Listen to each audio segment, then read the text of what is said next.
Somewhere in this ocean lies a triangle that has haunted sailors for a century. One corner touches Miami, where the warm coast meets the open sea.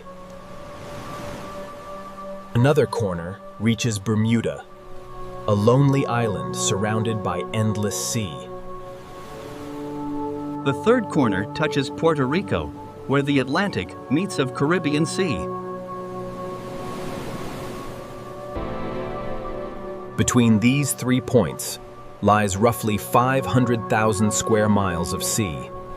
This is the Bermuda Triangle, one of the most talked about regions of the sea.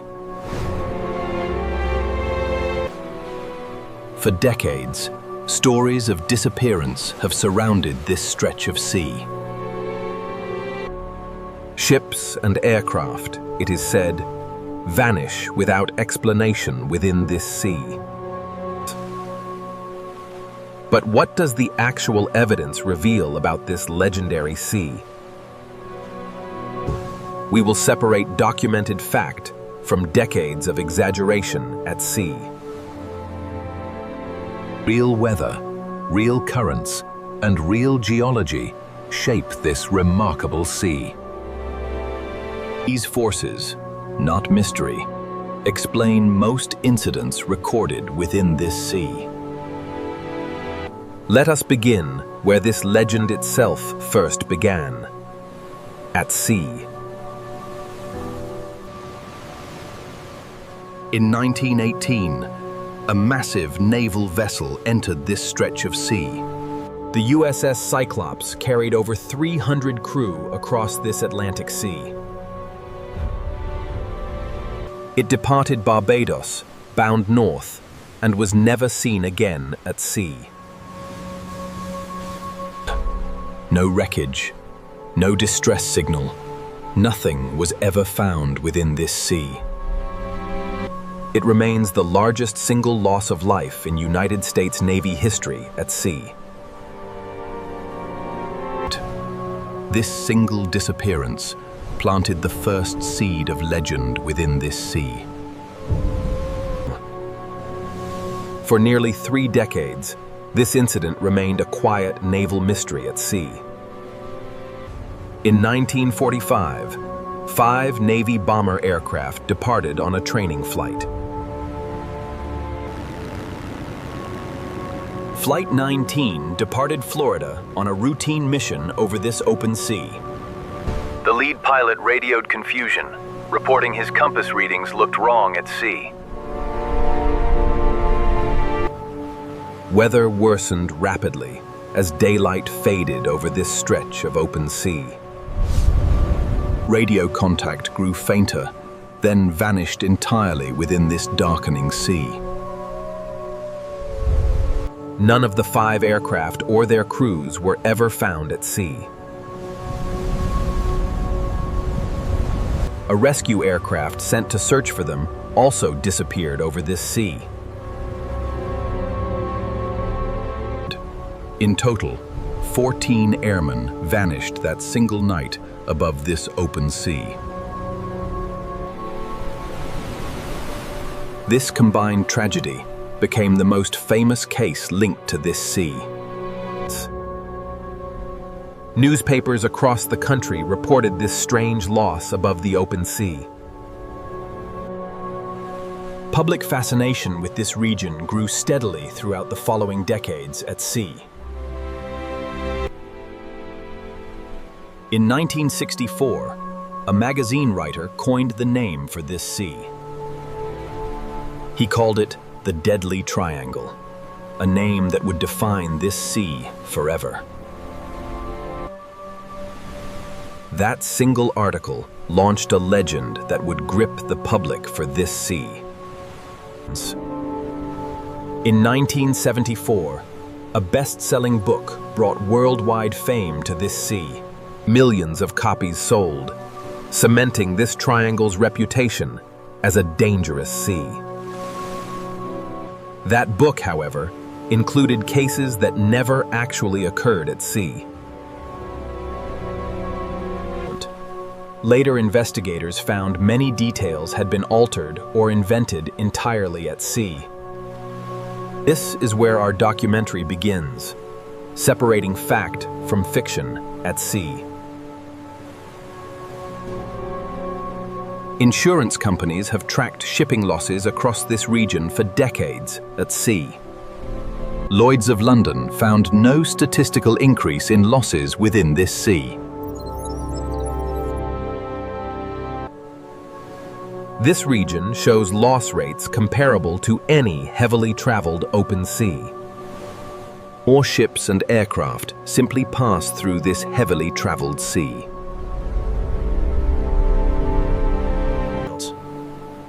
More traffic naturally means more incidents recorded within this busy sea. The United States Coast Guard has stated this region holds no special danger at sea. Official records show no unexplained pattern of loss within this sea.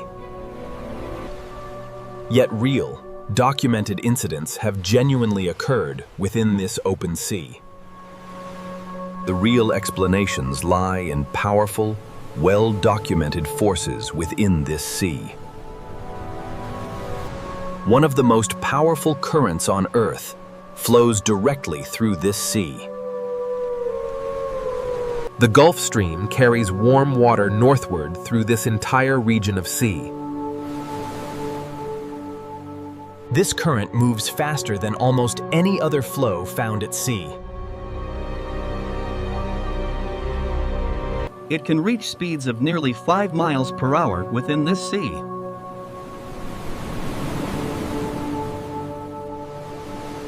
A small vessel adrift here can travel miles within hours across this sea. A disabled boat could drift far from its last known position at sea. Search teams looking in the wrong location may miss it entirely at sea.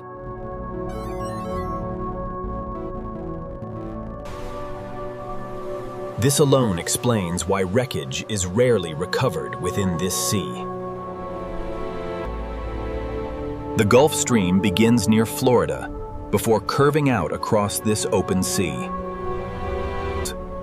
It eventually crosses the entire Atlantic, connecting distant shores through this sea.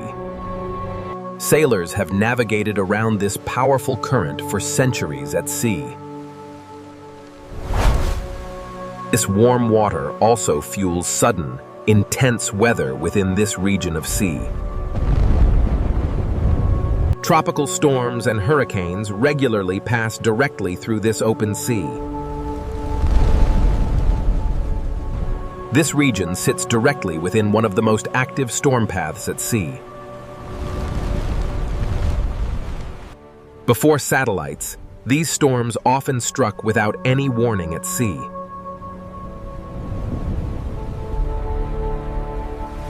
A calm morning could turn violent within hours across this open sea. Many early disappearances likely involved storms simply never fully reported at sea. Small vessels caught in these storms often had no time to signal for help at sea. Waterspouts also form frequently within the warm waters of this sea. These rotating columns of wind and water can capsize small boats at sea. This region experiences waterspouts more frequently than most parts of this sea. Warm, humid air rising quickly creates ideal conditions within this tropical sea. Pilots and sailors both must remain constantly alert within this unpredictable sea. Modern radar now tracks these sudden storms across this well-monitored sea. This technology did not exist during the earliest incidents within this sea. Without warning, sudden storms remain a genuine danger within any sea. Beneath this region's surface lies another explanation hidden within the sea.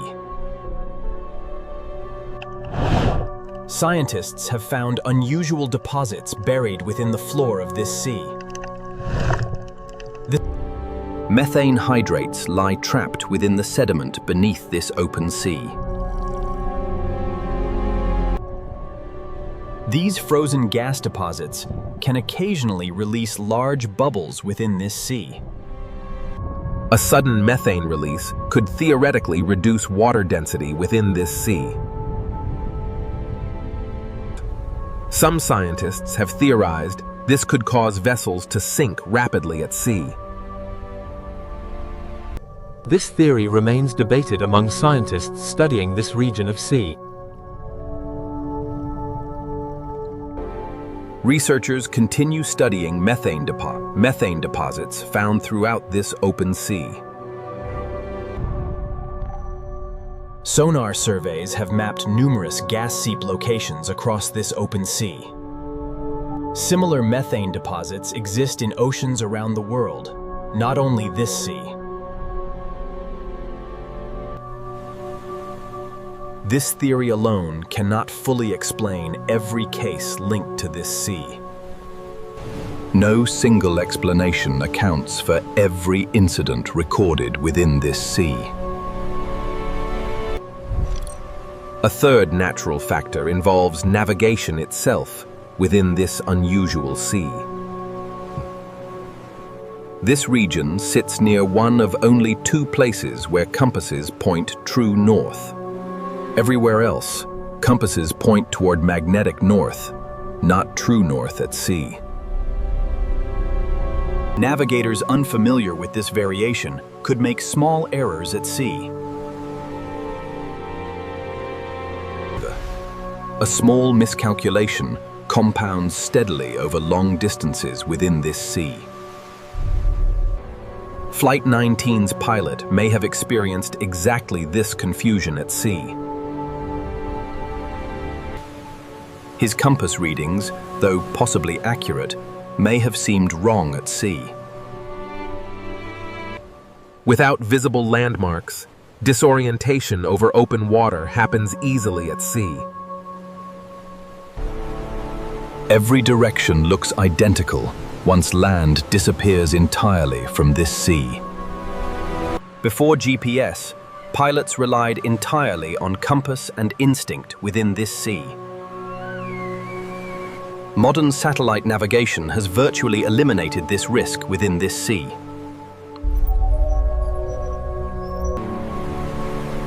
Pilots and sailors today rarely lose their bearing within this monitored sea. This single factor may explain several of the earliest cases within this sea. Current, weather, and navigation together explain most incidents within this sea.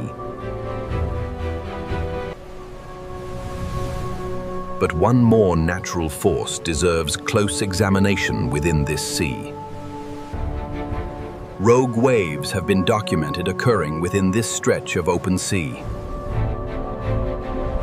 These massive, unpredictable waves can strike vessels without warning at sea. Multiple storm systems colliding here can amplify wave height within this sea. A single such wave could capsize a small vessel instantly within this sea. No time would remain to send a distress call within this violent sea. The sea often returns to calm within minutes, erasing all evidence at sea. This combination of speed and silence fuels mystery within this open sea. Modern buoys now measure wave height continuously across this monitored sea. This data helps scientists understand rogue wave frequency within this sea. What once seemed impossible is now measurable and understood within this sea. Science has steadily replaced mystery with explanation within this open sea. Yet the legend persists, even as evidence continues mounting against this sea. Why does this legend endure, despite decades of evidence against this sea? Perhaps mystery itself holds more appeal than explanation within this sea. Humans have always been drawn to the unexplained within a vast, open sea.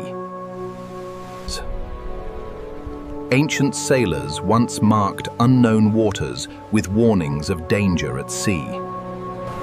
This tradition of fearing the unknown stretches back centuries across every sea. The Bermuda Triangle simply became the modern version of this ancient fear at sea.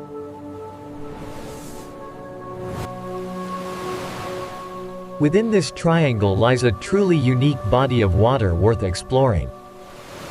The Sargasso Sea lies almost entirely within the boundaries of this region. This is the only sea on Earth defined entirely by currents, not coastlines. 4 major currents encircle this calm center, trapping seaweed within this sea. At its center, this water can remain remarkably still for days at sea. Sailing ships once feared becoming trapped within this windless, calm sea. Without wind, a sailing vessel could drift helplessly for weeks at sea. Sailors described the eerie stillness of being trapped within this strange sea. This natural phenomenon likely contributed an early fear surrounding this legendary sea. Beneath this calm surface, an entire ecosystem thrives within this unique sea. Countless small creatures depend entirely on this floating habitat within the sea. Young sea turtles find their first true shelter adrift within this open sea. Perfectly camouflaged fish blend seamlessly into this floating world at sea. Remarkably, every American and European eel breeds only within this sea. This single fact makes the Sargasso Sea genuinely unique among every sea. Scientists continue studying this remarkable ecosystem hidden within this sea. This genuine wonder deserves far more attention than any invented mystery at sea. Nearby, the ocean floor drops into one of the deepest trenches in this sea. The Puerto Rico Trench plunges nearly 5 miles into the Atlantic Sea. It remains the deepest point found anywhere within the Atlantic Ocean Sea. Wreckage sinking here could descend far beyond normal recovery within this sea. At these depths, recovery becomes nearly impossible within this remote sea. This trench alone explains why some wreckage is never found within this sea. Even here, in crushing darkness, unique life somehow persists within this sea. This trench connects directly to tectonic forces shaping the entire region's sea. 2 massive tectonic plates grind slowly against each other beneath this sea. This movement occasionally triggers earthquakes felt throughout this region of sea.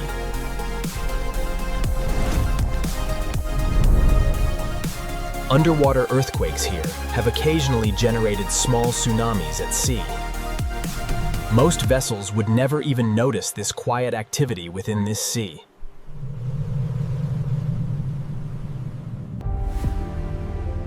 Seismographs now continuously monitor this active region of the Atlantic Sea. Scientists track every tremor to better understand the geology of this sea. We have now examined the primary natural forces shaping this legendary sea. Powerful currents that scatter wreckage far from its last known position at sea. Sudden tropical weather capable of overwhelming small vessels within this sea. A genuine magnetic anomaly that could confuse unprepared navigators at sea.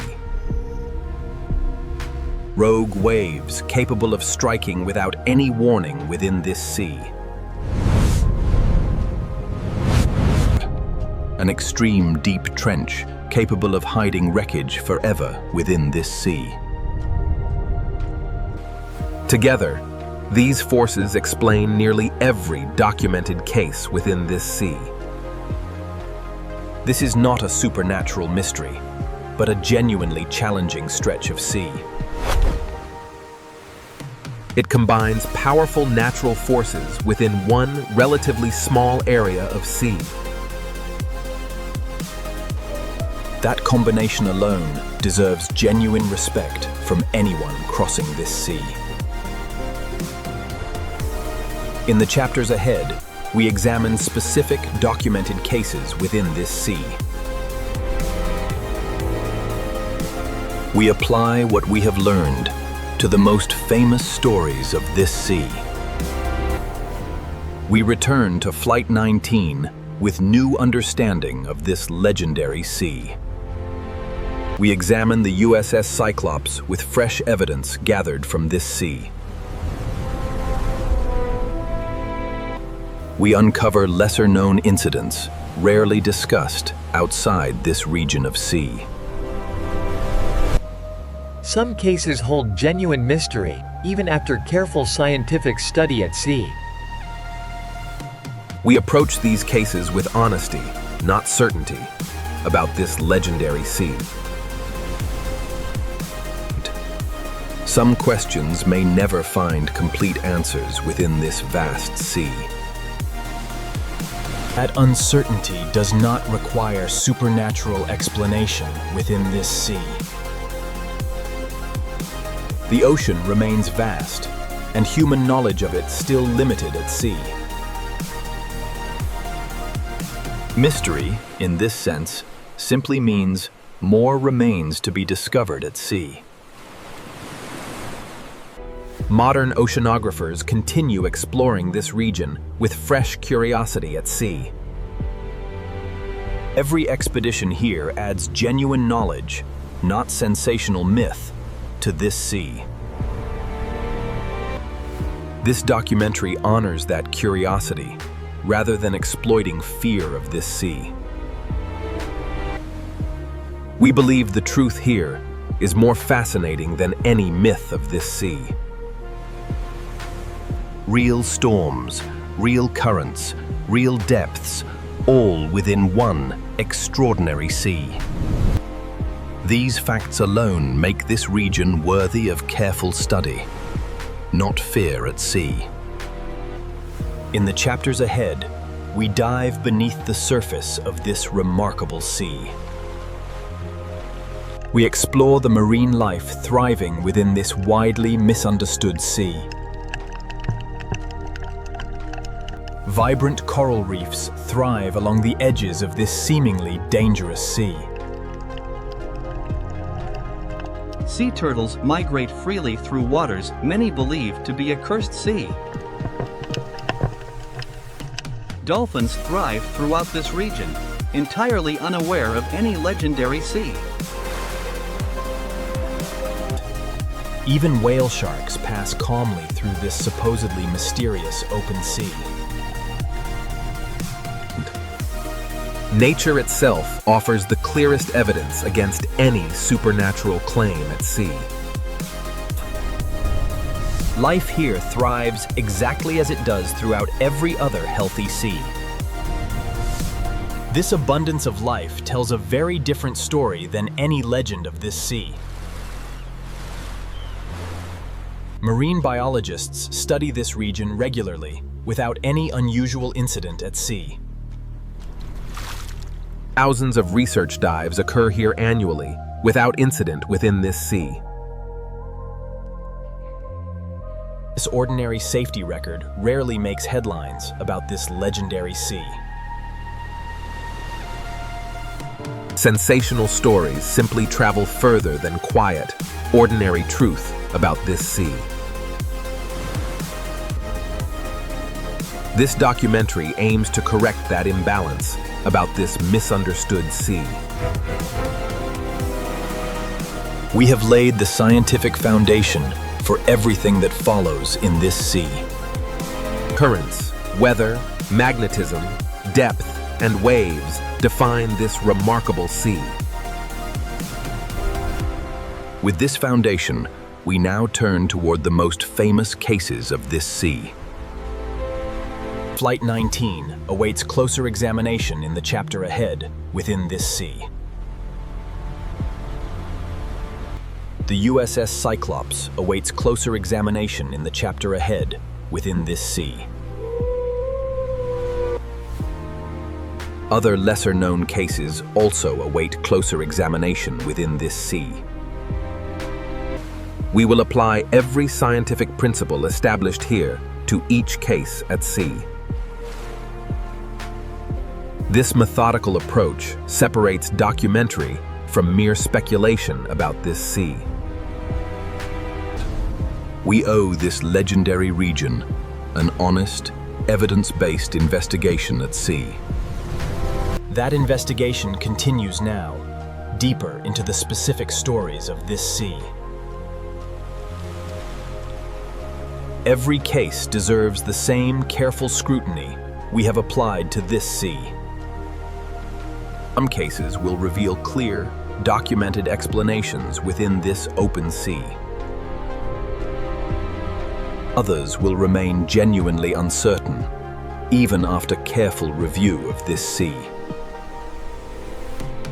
We present both outcomes honestly, without exaggeration, about this sea. Honest uncertainty serves the truth better than false certainty about this sea. This balance defines our entire approach to studying this legendary sea. We move now toward the specific incidents that built this region's reputation. Each story will be measured against the science established within this sea.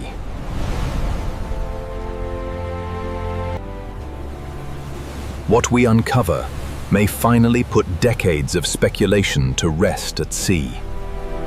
Or it may reveal genuine questions science has not yet fully answered at sea. Either way, the truth remains more valuable than any comfortable myth of this sea.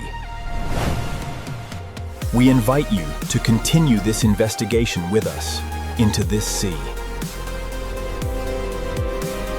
The legend brought us here, but the evidence will guide us through this sea. Next, we return to that Florida runway where Flight 19 departed at sea. We reconstruct, minute by minute, exactly what happened within this sea. Every radio transmission, every decision, examined against this legendary sea. This detailed reconstruction reveals new understanding of that night at sea. We tell this story with the respect it deserves, grounded firmly in this sea. 14 lives were lost that night, and their story deserves this sea's truth. We owe them accuracy over sensationalism as we continue through this sea. This is where our detailed investigation of this legendary sea truly begins. December 5th, 1945. 5 aircraft prepare to depart across this sea. Next, we follow Flight 19 minute by minute into this legendary sea. That is Part 2. December 5th, 1945. A routine training flight crosses this open sea. 5 torpedo bombers depart Fort Lauderdale, bound for a bombing run at sea. 14 diverse airmen aboard, most still students learning to navigate this open sea. The mission was simple, a practice bombing run over the open Atlantic Sea. They completed the bombing exercise successfully over this stretch of sea.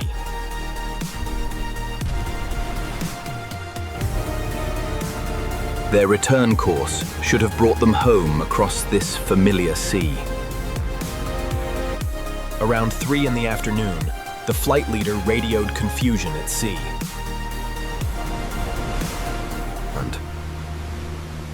He reported both of his compasses were showing conflicting readings at sea. He believed the Florida Keys lay ahead, though records suggest otherwise at sea. Investigators later concluded the flight had drifted off course across this sea. As the senior officer present, other pilots deferred to his judgment at sea. Ground control at the naval station tried repeatedly to reach them at sea.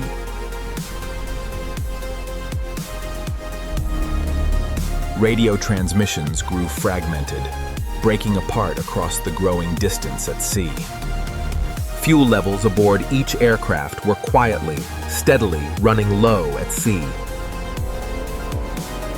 Records suggest the flight may have turned further out to sea.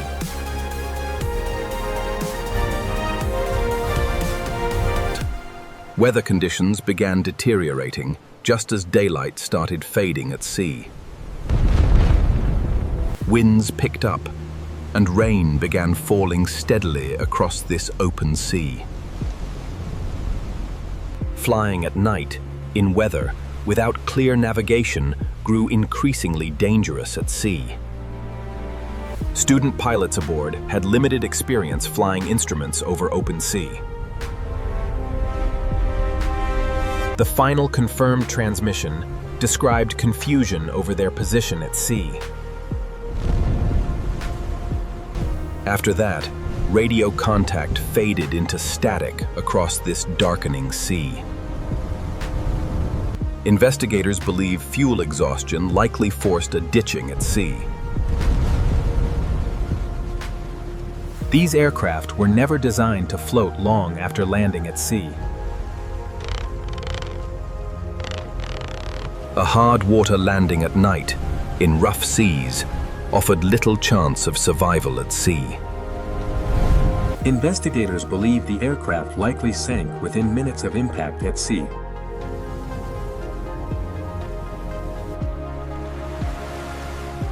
No wreckage from any of the 5 aircraft was ever recovered at sea. A rescue seaplane launched that night to search for the missing crew at sea. This aircraft carried 13 crew members into the same worsening storm at sea.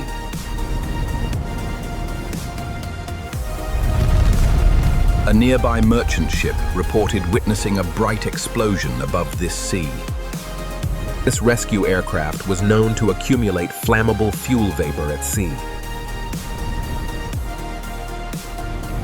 A single spark near these fumes could trigger a mid-air explosion at sea.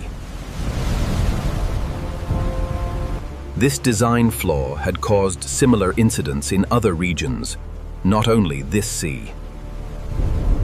This rescue aircraft carried the nickname Flying Gas Tank among crews at sea. No survivors, no wreckage, and no distress call reached anyone at sea. By morning, 19 men across 2 aircraft had vanished within this sea. The following days brought one of the largest searches ever conducted at sea.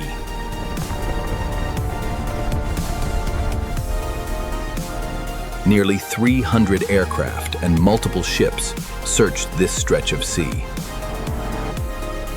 For 5 days, they scanned nearly 300,000 square miles of sea. Not a single piece of wreckage was ever recovered from this open sea. The Navy convened a formal board of inquiry into this loss at sea. Their official conclusions cited navigational error and severe weather at sea. No mention of any unusual or unexplained force appeared within this report. One initial draft cited cause unknown, later revised after further review at sea. That single phrase later fueled endless speculation about this legendary sea. In reality, it simply meant investigators lacked wreckage to examine at sea. Without physical evidence, cause unknown was simply accurate wording at sea. Aviation historians have since reconstructed this flight in careful detail at sea. Their reconstructed flight path shows the aircraft drifting steadily east at sea. This path leads directly away from land, deeper into open Atlantic Sea. This alone explains why search efforts near Florida found nothing at sea.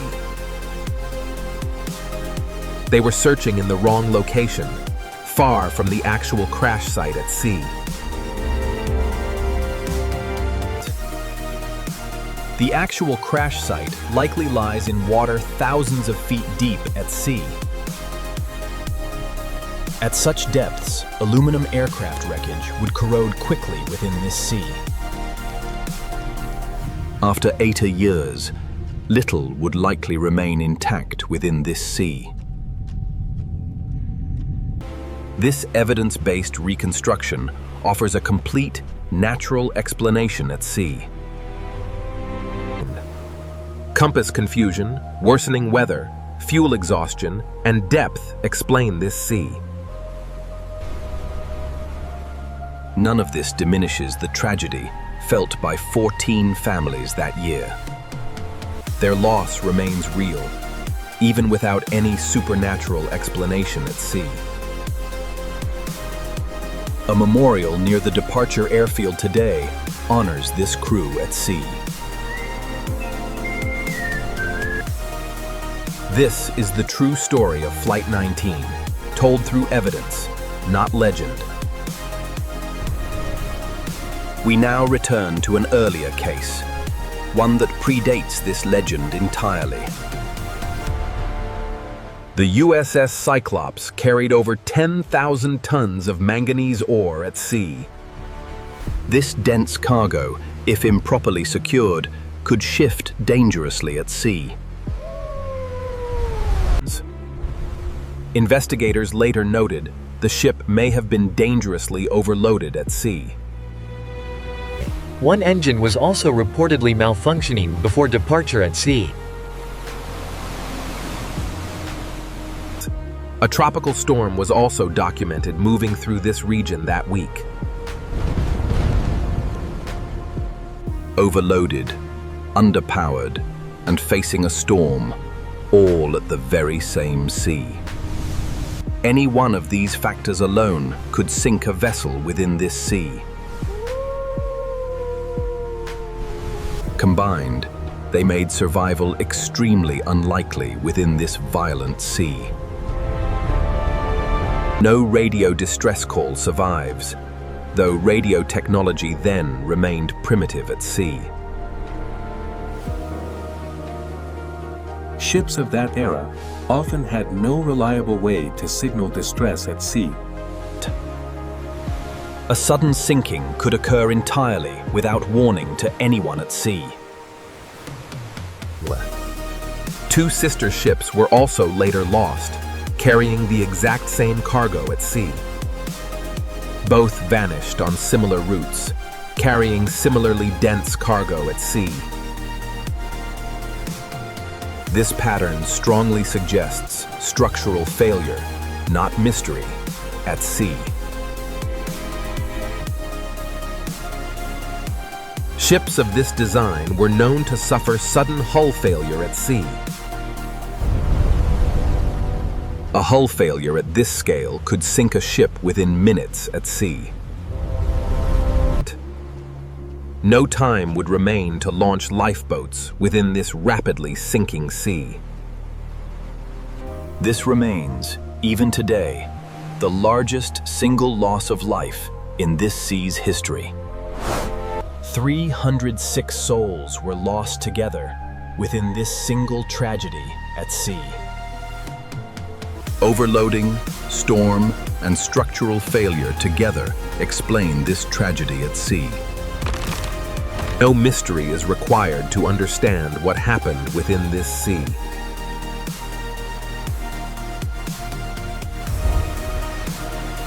One more case from this era deserves careful examination within this sea. In 1921, a schooner was found drifting empty at sea. The Carroll A ran aground with no crew found aboard at sea. Meals sat prepared in the galley, yet every crew member had vanished at sea. This case became one of the earliest and strangest stories of this sea. Investigators at the time considered several genuinely plausible explanations at sea. Piracy was seriously suspected, common within these waters during this era at sea. Rum running was widespread throughout this region during this exact period at sea. Investigators found evidence suggesting the crew was forcibly removed at sea. Mutiny also remained a genuine possibility investigators seriously considered at sea. The exact truth behind this case remains genuinely unresolved to this day at sea. This is one of the rare cases where honest uncertainty truly remains at sea. Yet even here, every leading theory involves human action, not mystery, at sea. Piracy, smuggling, and mutiny are documented crimes, not supernatural forces at sea. This case reminds us that not every mystery requires a paranormal answer at sea. We move now forward nearly 3 decades, into the post-war years at sea. In 1948, a passenger aircraft departed the Azores at sea. The Star Tiger carried 25 passengers and crew toward Bermuda at sea. Strong headwinds forced the aircraft to burn fuel faster than planned at sea. The final radio message reported favorable conditions. Then contact ended at sea. No wreckage from this aircraft was ever located within this open sea. Investigators concluded fuel shortage combined with strong headwinds caused this loss. This aircraft's fuel gauges were also known to read inaccurately at sea. A pilot could believe they had more fuel than truly remained at sea. 1 year later, its sister aircraft met a strikingly similar fate at sea. The Star Ariel departed Bermuda in 1949, bound south at sea. Weather that day was reported clear, calm, with excellent visibility at sea. A routine radio check confirmed a normal position report over this sea. Minutes later, all radio contact ended abruptly across this open sea. No distress call, no wreckage, despite clear weather across this entire sea.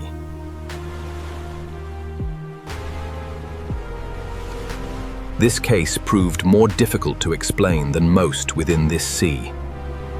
Investigators again pointed toward the same aircraft's known design flaws at sea. A sudden electrical or mechanical failure could disable communication instantly at sea. A sudden dive or structural failure could end a flight within seconds at sea. This entire aircraft model was grounded permanently following these two losses at sea. Aviation authorities acted decisively once the pattern became clear at sea. This decision reflects a mechanical explanation, not any supernatural cause at sea. Regulators do not ground aircraft because of legends within any sea. In 1963, a large tanker vanished within this same region of sea. The Marine Sulphur Queen carried molten sulfur through this Atlantic Sea. Molten sulfur required extreme heat, creating serious risk within this vessel at sea. Sulfur fumes combined with heat could trigger explosion or fire at sea. This ship had also been converted from an older design not built for this cargo at sea. Structural stress from this conversion likely weakened the hull over time at sea.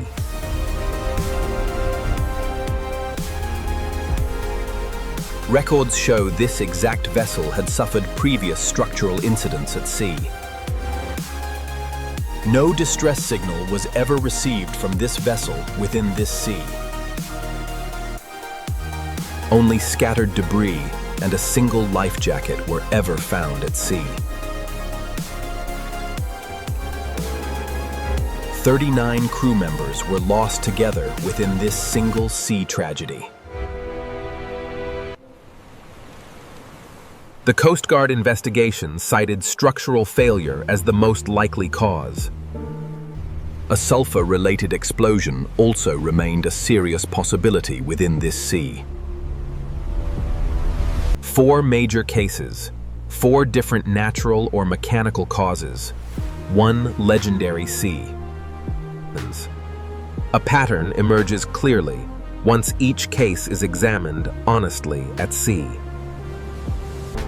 Weather, mechanical failure, human error, and depth explain nearly every case. No single case, examined closely, requires any supernatural explanation at sea. Researchers who study these cases consistently reach this same careful conclusion. Naval historians have re-examined nearly every documented case within this sea. Their findings consistently point toward ordinary, explainable causes at sea. Modern technology has since addressed nearly every factor found within these cases. Satellite navigation has virtually eliminated the compass confusion within this sea. Weather satellites now track every storm forming above this monitored sea. Emergency beacons now transmit a vessel's location within minutes at sea. Modern fuel gauges are also far more accurate than those used at sea. Aircraft design has also improved dramatically since these earlier losses at sea. Modern engines and fuel systems no longer share these documented design flaws. This progress alone explains why such disappearances rarely occur today at sea. If this region held any true supernatural danger, technology could not fix it. Yet incident rates here have dropped dramatically alongside better technology at sea. This correlation offers powerful evidence against any supernatural explanation at sea. Technology solves technological and navigational problems, nothing more, at sea. This is precisely what we would expect if the true cause was always natural at sea. We now consider the human cost carried behind each of these cases at sea. Behind every statistic were families who waited for news that never came. Without wreckage, without bodies, closure itself became nearly impossible at sea. Some families waited years, hoping for any sign of survival at sea.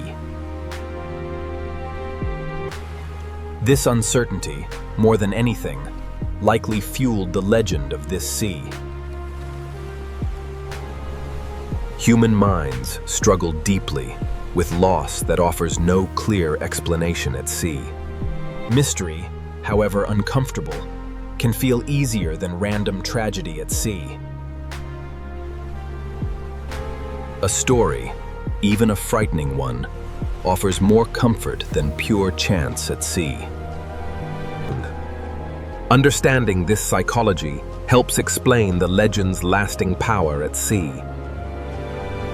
It does not diminish the very real grief felt by every family at sea. We honor them best by seeking honest answers, not sensational myth at sea. Today, a disappearance like Flight 19 would unfold very differently at sea. Radar would track each aircraft continuously across this entire monitored sea. Air traffic controllers would know their exact position at every moment at sea. Rescue helicopters could respond within minutes anywhere across the sea. Modern compasses, backed by satellite systems, rarely fail within this sea. Every modern aircraft carries multiple independent backup systems at sea.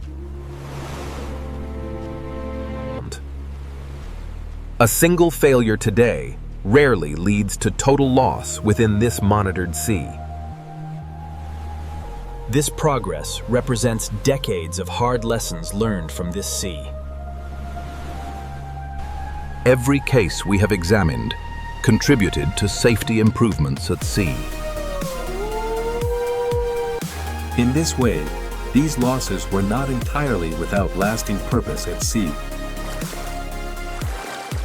Modern aviation and maritime safety owe a genuine debt to this legendary sea. This legacy matters more than any invented tale of supernatural danger at sea. We have now examined the 4 most significant documented cases at sea. Each revealed a natural, mechanical, or human explanation within this sea. Dozens of smaller, lesser-known cases also remain scattered within this sea. Small pleasure boats and fishing vessels occasionally vanish within this sea. Most involve inexperienced sailors caught unprepared by sudden weather at sea. Small vessels lack the safety margin larger ships carry within this sea.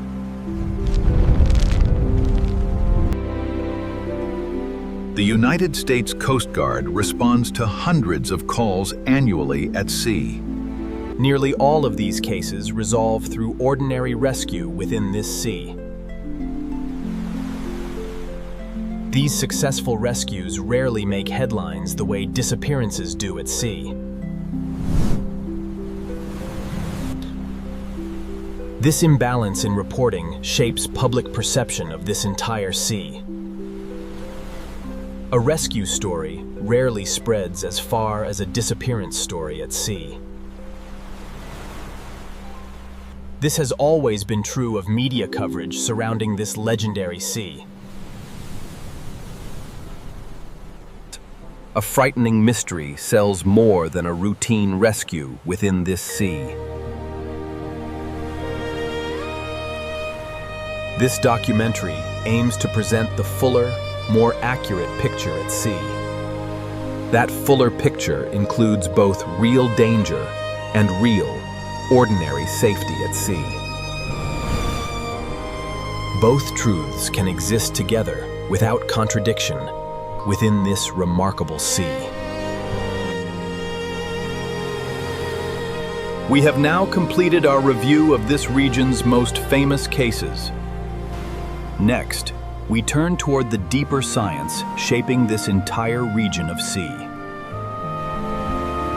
We descend beneath the surface to examine the geology of this sea.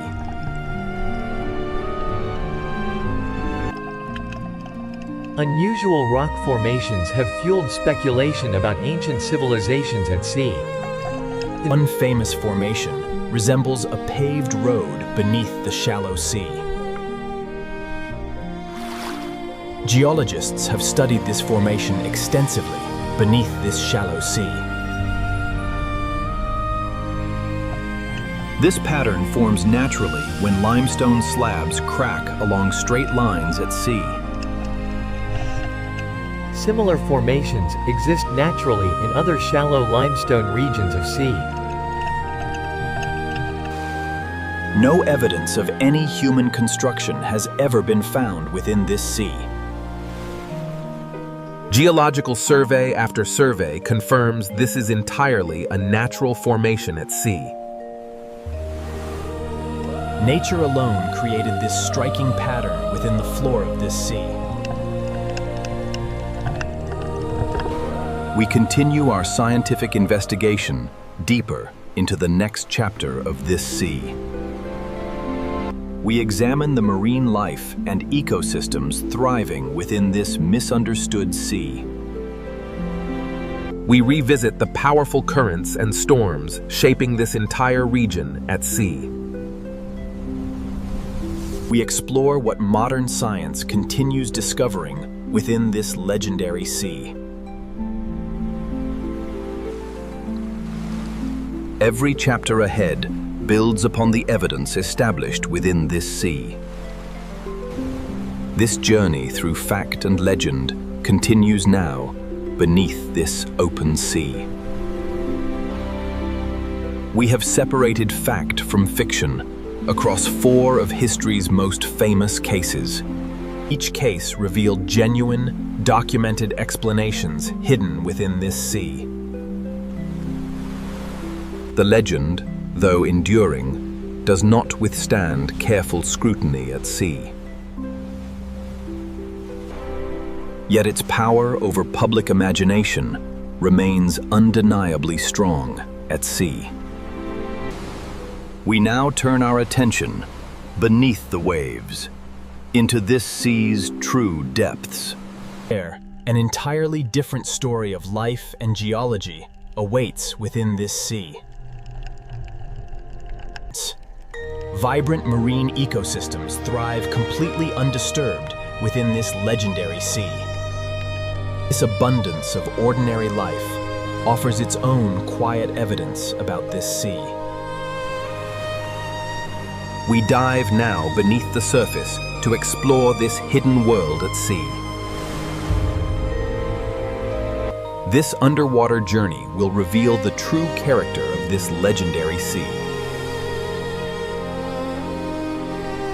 What we find below will further separate documented fact from myth at sea. The Puerto Rico Trench and the Sargasso Sea both await closer examination. We will trace how geology and biology together shape this remarkable sea. This is where our investigation now turns, beneath the surface of this sea. Next, we descend beneath the Bermuda Triangle into its hidden underwater world. That is part 3. Beneath every legend lies solid ground. Here, that ground drops away entirely. The seafloor beneath this stretch of ocean holds more answers than any myth. Near the coastline, the floor stays shallow, bright, and full of color. This is where most people ever glimpse the region at all.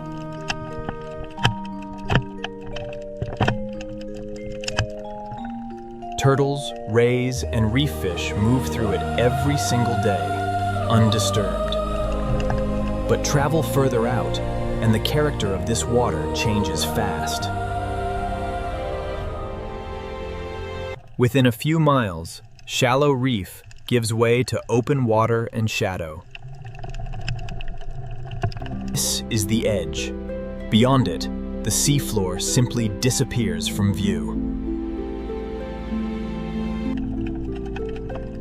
Somewhere below us now lies one of the deepest points in the Atlantic.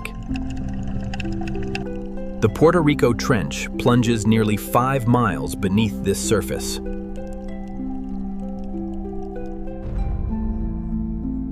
No other point in this entire ocean basin reaches such depth. Only a handful of expeditions have ever reached this far down. What they found was not danger. It was simply silence and pressure. Pressure here would crush an unprotected vessel in an instant.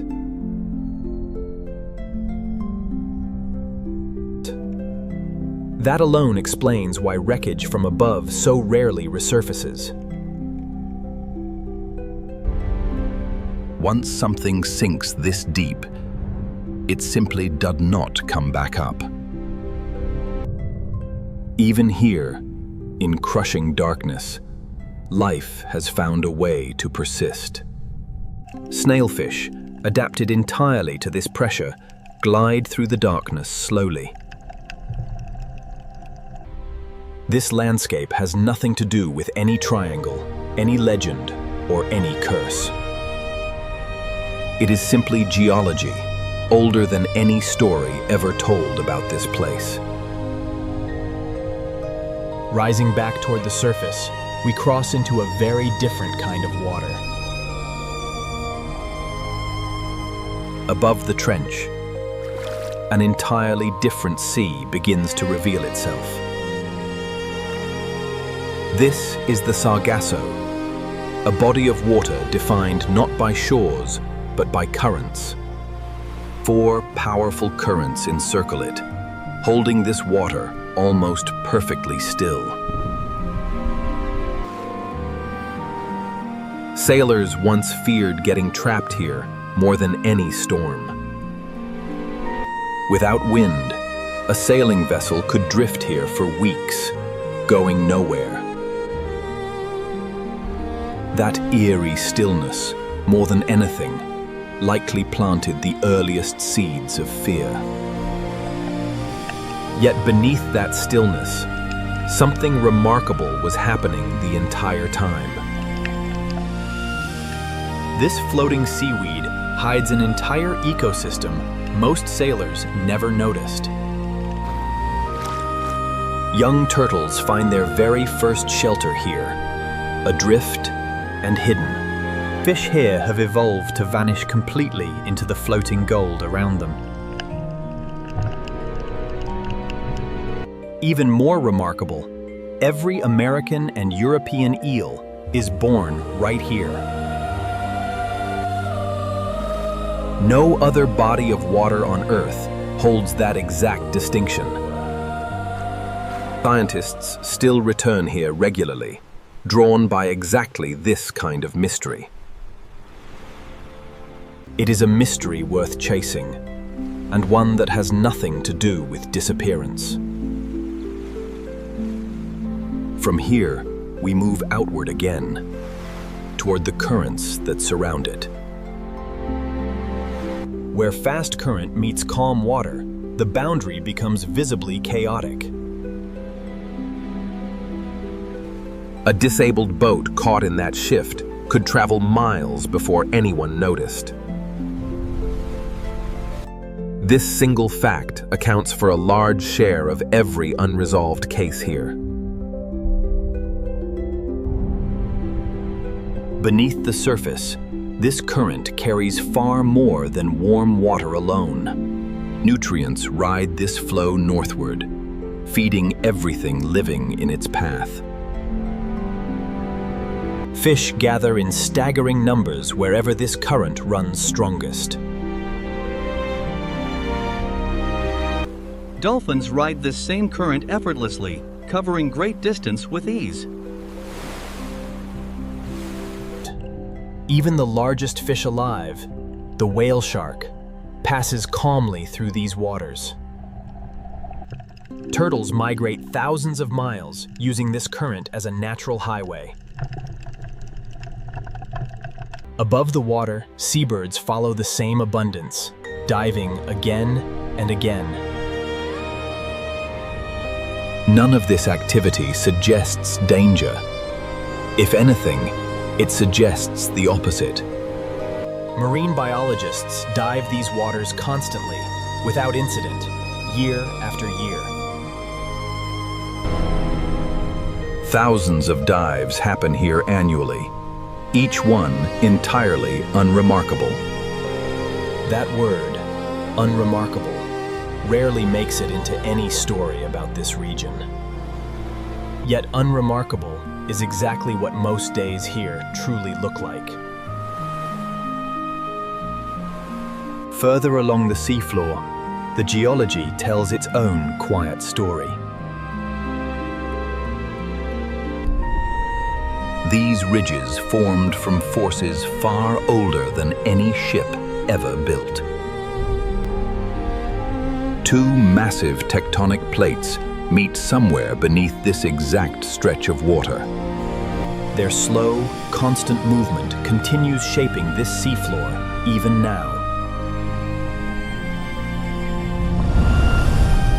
Small earthquakes occur here regularly, mostly too faint to ever be felt.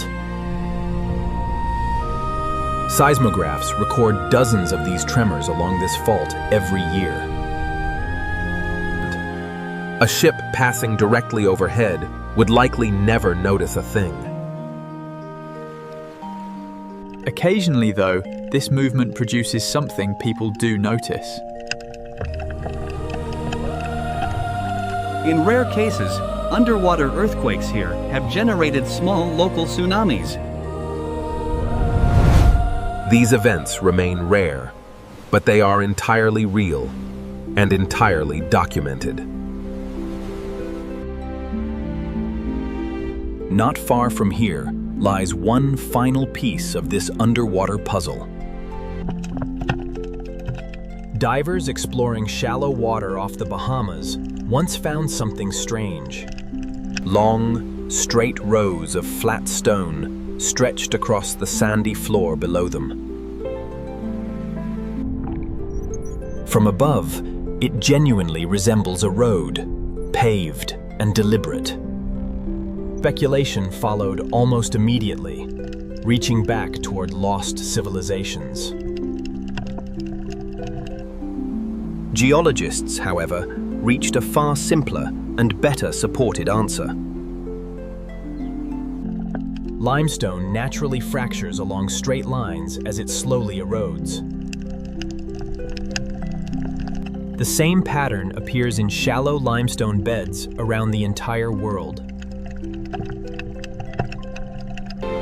No pottery, no tools, no trace of construction has ever turned up here. Every serious survey since has confirmed the same natural explanation. Sometimes, the most honest answer is also the KNOT dramatic one. This formation remains beautiful, strange to look at, and entirely explainable. Life continues around it, exactly as it does everywhere else nearby. Turtles pass directly over these stones without pause, without hesitation. Dolphins hunt the same reef edges here that they hunt anywhere else.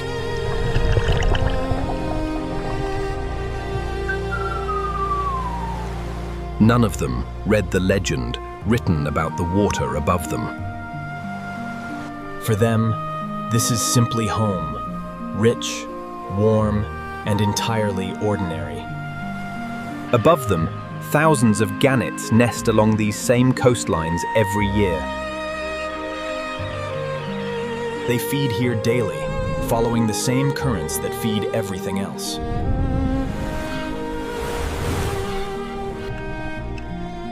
Whale sharks migrate through on a schedule they have followed for centuries. Humpback whales pass through as well, part of a much longer journey. None of them slow down. None of them show any sign of hesitation. Researchers tracking these animals confirm exactly this, year after year. Tagged animals cross this region freely, following food, not fear. This behavior, tracked scientifically, tells its own quiet counter-argument. Animals do not need statistics to sense danger. They simply avoid it. Everything we have found beneath this water tells the same story. A deep trench, formed by ancient forces, hides wreckage far below reach. A unique, current-bound sea sustains life found nowhere else on the planet. Shifting tectonic plates quietly reshape the terrain beneath every passing ship. A striking natural formation invites wonder, without requiring any invented history. And everywhere, life continues exactly as it always has, calm and unafraid. We rise now, carrying this underwater story back toward the surface light. Above, the surface looks exactly as it did before we descended. But now, we understand what quietly moves beneath that calm surface. Currents, trenches, ridges, and reefs, layered one atop the other. Each layer plays its own part in the story this water tells. None of those layers require a curse. All of them require only geography.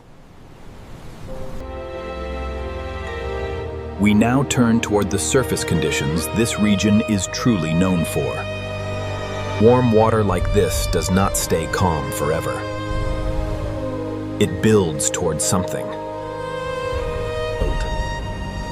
This region sits directly along one of the most active hurricane paths on Earth. Roughly a dozen named storms pass near or through it in a typical season. Before satellites existed, these storms could form and strike with no warning. A calm, clear morning could turn violent within a matter of hours. For early sailors and pilots, that speed alone could prove fatal. Many of the earliest disappearances likely trace back to exactly this kind of storm. Waterspouts add another layer of unpredictability to these already warm waters. One of these rotating columns can capsize a small boat within seconds. This region sees them more often than most comparable stretches of ocean. Warm water and humid air together create nearly ideal conditions for them. Modern radar now catches most of them well before they become dangerous. That technology simply did not exist when this legend first began to spread. Without it, sudden weather remained a genuine, unpredictable threat to everyone. Even now, one final surface hazard deserves careful attention here. Rogue waves have been documented rising from otherwise ordinary conditions. Multiple storm systems colliding here can briefly amplify a wave's height. A single such wave could overwhelm a small vessel with almost no warning. And just as quickly, the surface returns to calm, erasing nearly every trace. Buoys placed throughout this region now measure wave height continuously.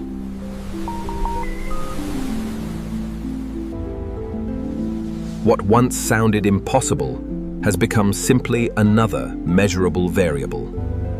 Storm, wave, current, and depth, each one documented, each one understood.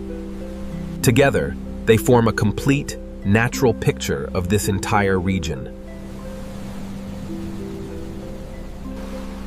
That picture leaves very little room left for anything unexplained.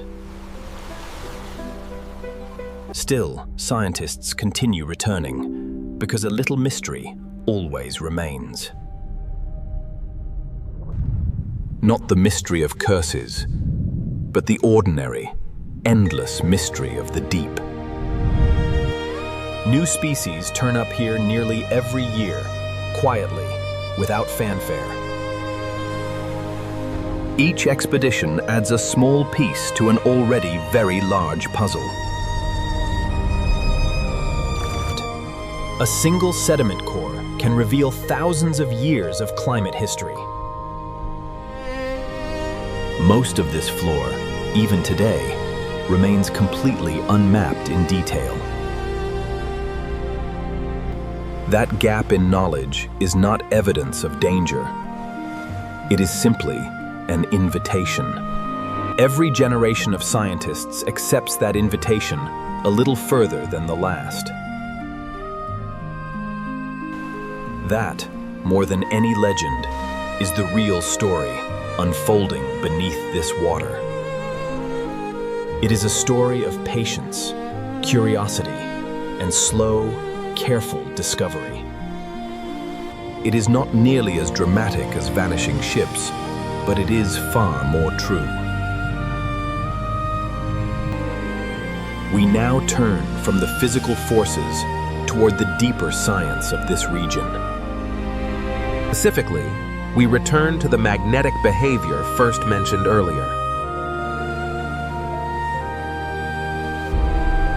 This region sits near one of only two places where a compass points true north. Everywhere else on Earth, a compass actually points toward magnetic north instead. Navigators unfamiliar with that difference could introduce small, compounding errors. Over long distances, with no landmarks in sight, even small errors add up fast. This is very likely what confused Flight 19's leader on that final afternoon. Modern satellite navigation has since made this specific confusion almost impossible. Pilots and sailors today simply do not lose their bearing the way they once did. This single change alone explains much of the region's improved safety record.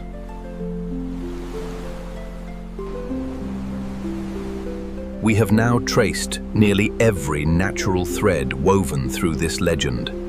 Powerful current, sudden storm, magnetic quirk, deep trench, and rare rogue wave. Layered together, in one relatively small region, they explain nearly everything. That combination alone still deserves genuine respect from anyone who crosses it. Respect, though, is very different from fear built on a false premise. One keeps sailors safe. The other simply keeps a legend alive for no reason. We choose respect, grounded firmly in what the evidence actually shows us. That evidence, layer by layer, has led us here, beneath the surface itself. We now turn our attention toward the people who study this region professionally. Oceanographers, marine biologists, and geologists all call this water their workplace. For them, this is simply another day of fieldwork, not a place to fear. Universities send students here regularly for hands-on marine research training. None of their programs mention curses. All of them mention currents, reefs, and depth. Long-term monitoring stations here track temperature, salinity, and current strength constantly. Decades of that data now form one of the most studied ocean records anywhere. Few regions on Earth have been measured, mapped, and monitored quite this closely. That level of scrutiny is itself powerful evidence against any hidden danger. If something truly unexplained lurked here, decades of data would likely show it. Instead, that data shows exactly what we would expect from any busy ocean. Weather patterns, current shifts, and marine life, ordinary and endlessly fascinating. That fascination, grounded in fact, is exactly what drew us to this story. We hope it has drawn you in the same way, piece by careful piece. There is still more to uncover before this journey reaches its conclusion. We turn next toward the modern people who choose to sail these waters anyway.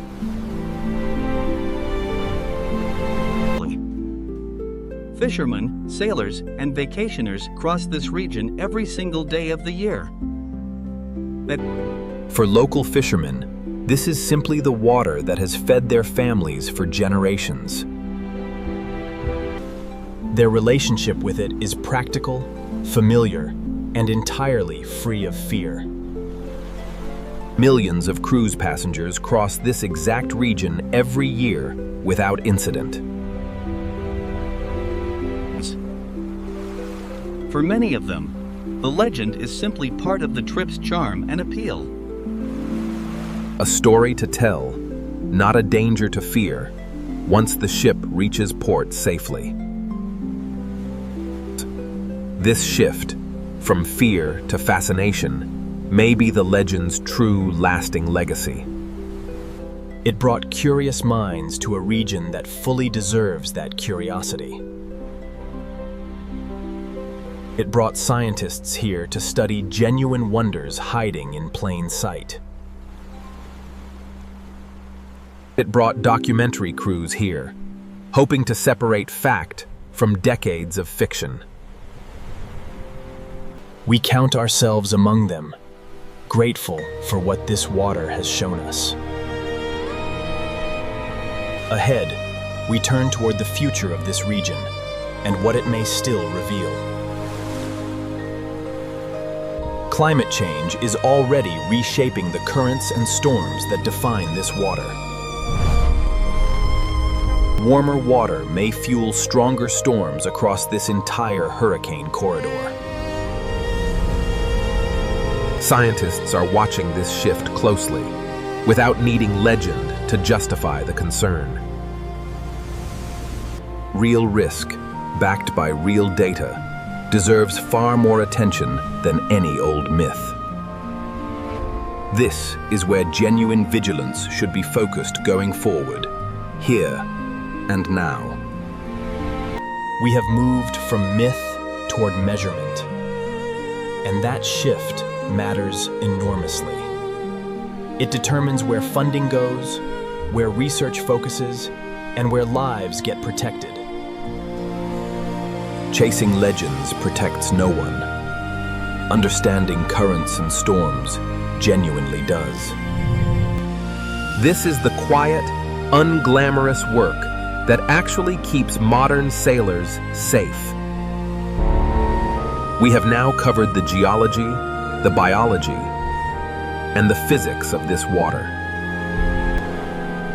What remains now is the human story, the one that gave this place its name.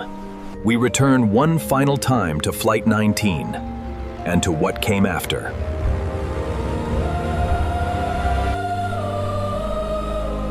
How did 14 missing airmen become an entire cultural phenomenon? That transformation happened gradually, decade by decade, through books and film. We will trace that transformation carefully, honoring the people caught within it. Their story deserves more than a headline. It deserves a full, honest telling. That telling waits for us just ahead, in the final chapters of this journey.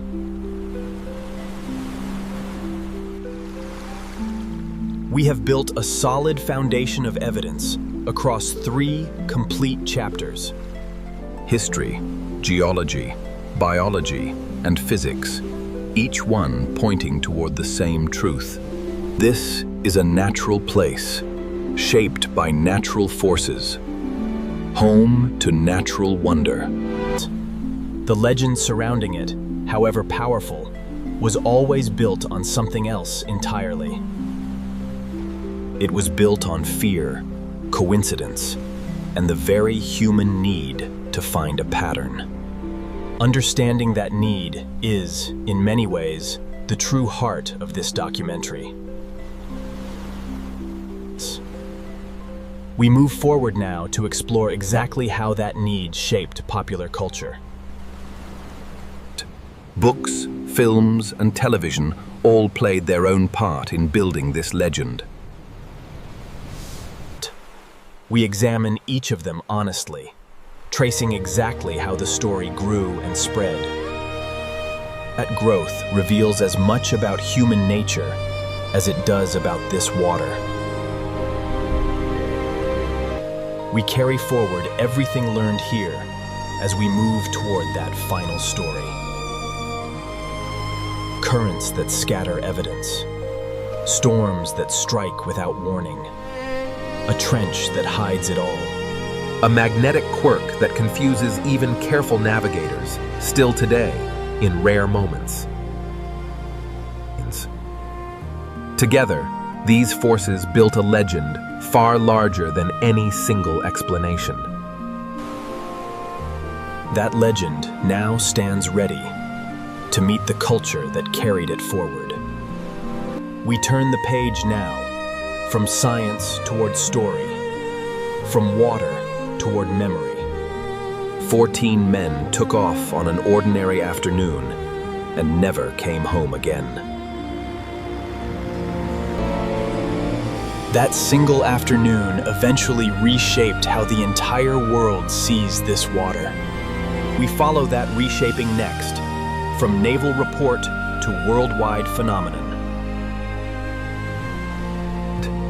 It is a story about grief, imagination, and the power of a well-told tale. We tell it now, carefully, as our journey moves toward its final stretch. What we uncover next may change how you think about this legend forever. Next, we trace how a naval mystery became the world's most famous legend. That is part 4. Every legend needs a beginning. This one began quietly, in a newspaper column.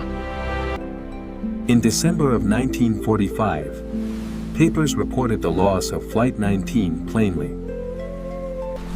The tone was somber, factual, and entirely free of any mention of mystery.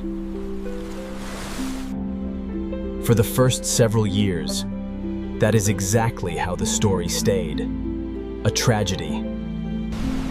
Then, slowly, other writers began noticing something they found irresistible.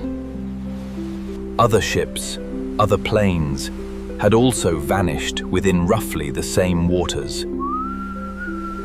Taken separately, each case had its own explanation: storm, error, or failure. Taken together, though, they suggested something writers found far more compelling. In 1952, a magazine article first grouped several cases together. It hinted at a pattern, without yet giving that pattern a name. That naming moment arrived 12 years later, in a different magazine entirely. In 1964, a writer named Vincent Gaddis published a bold new article. He called it the Deadly Bermuda Triangle, and the phrase simply stuck.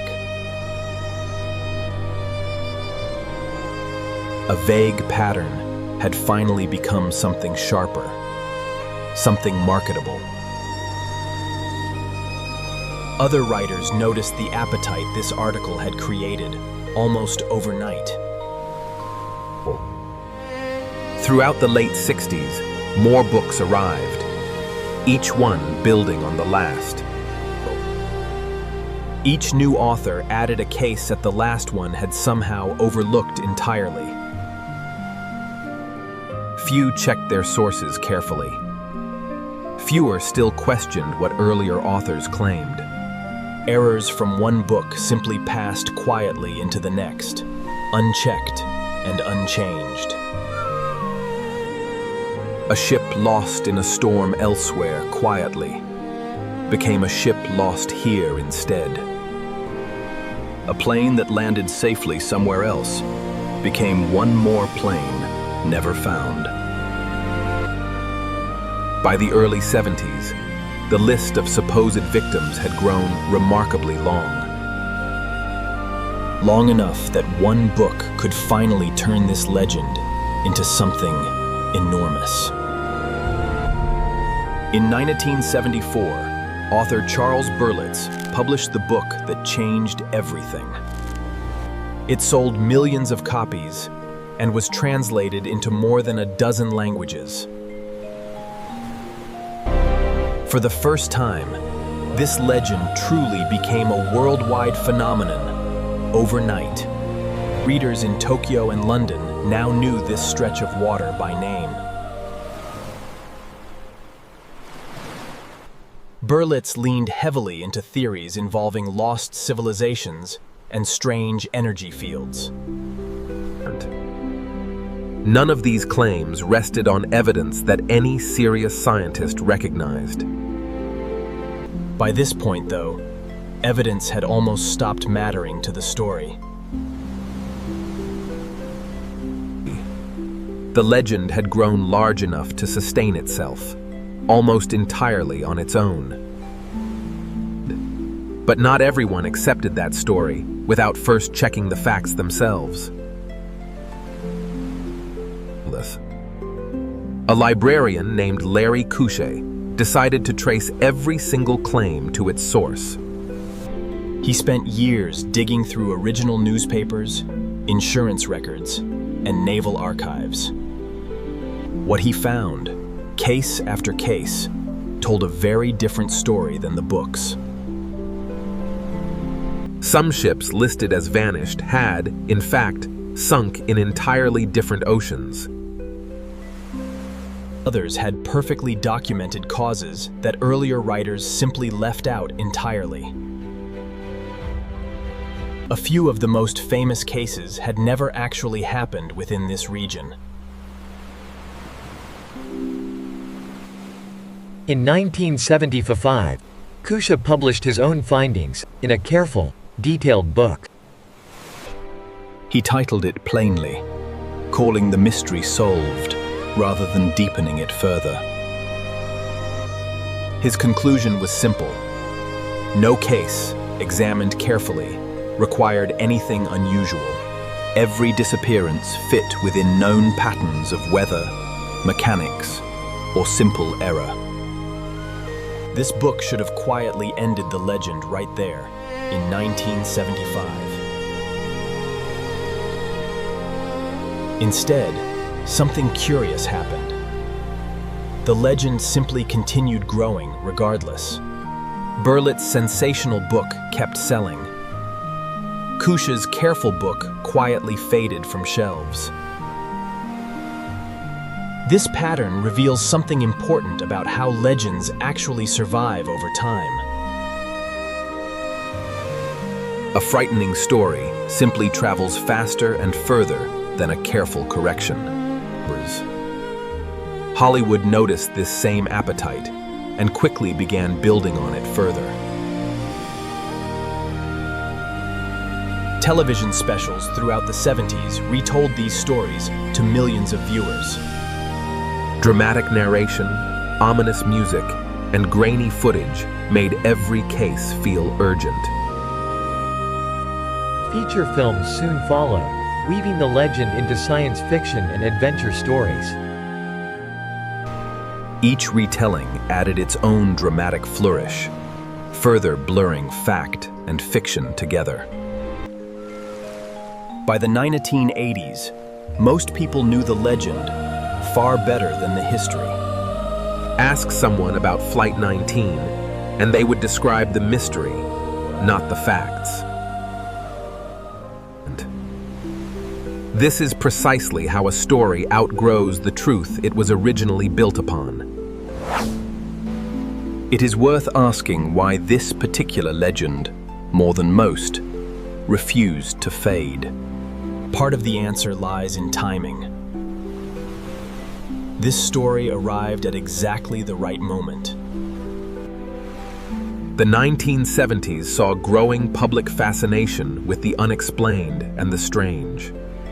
Ancient astronaut theories, psychic phenomena, and lost cities all found eager audiences. This legend simply joined that wider cultural wave, riding it toward mainstream fame. It also offered something rare, a real place people could actually point to on a map. Unlike distant planets or ancient ruins, this water sat close to home for millions. American tourists flew over it.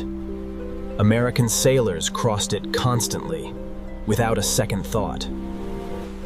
That closeness made the legend feel personal, in a way distant mysteries never quite could.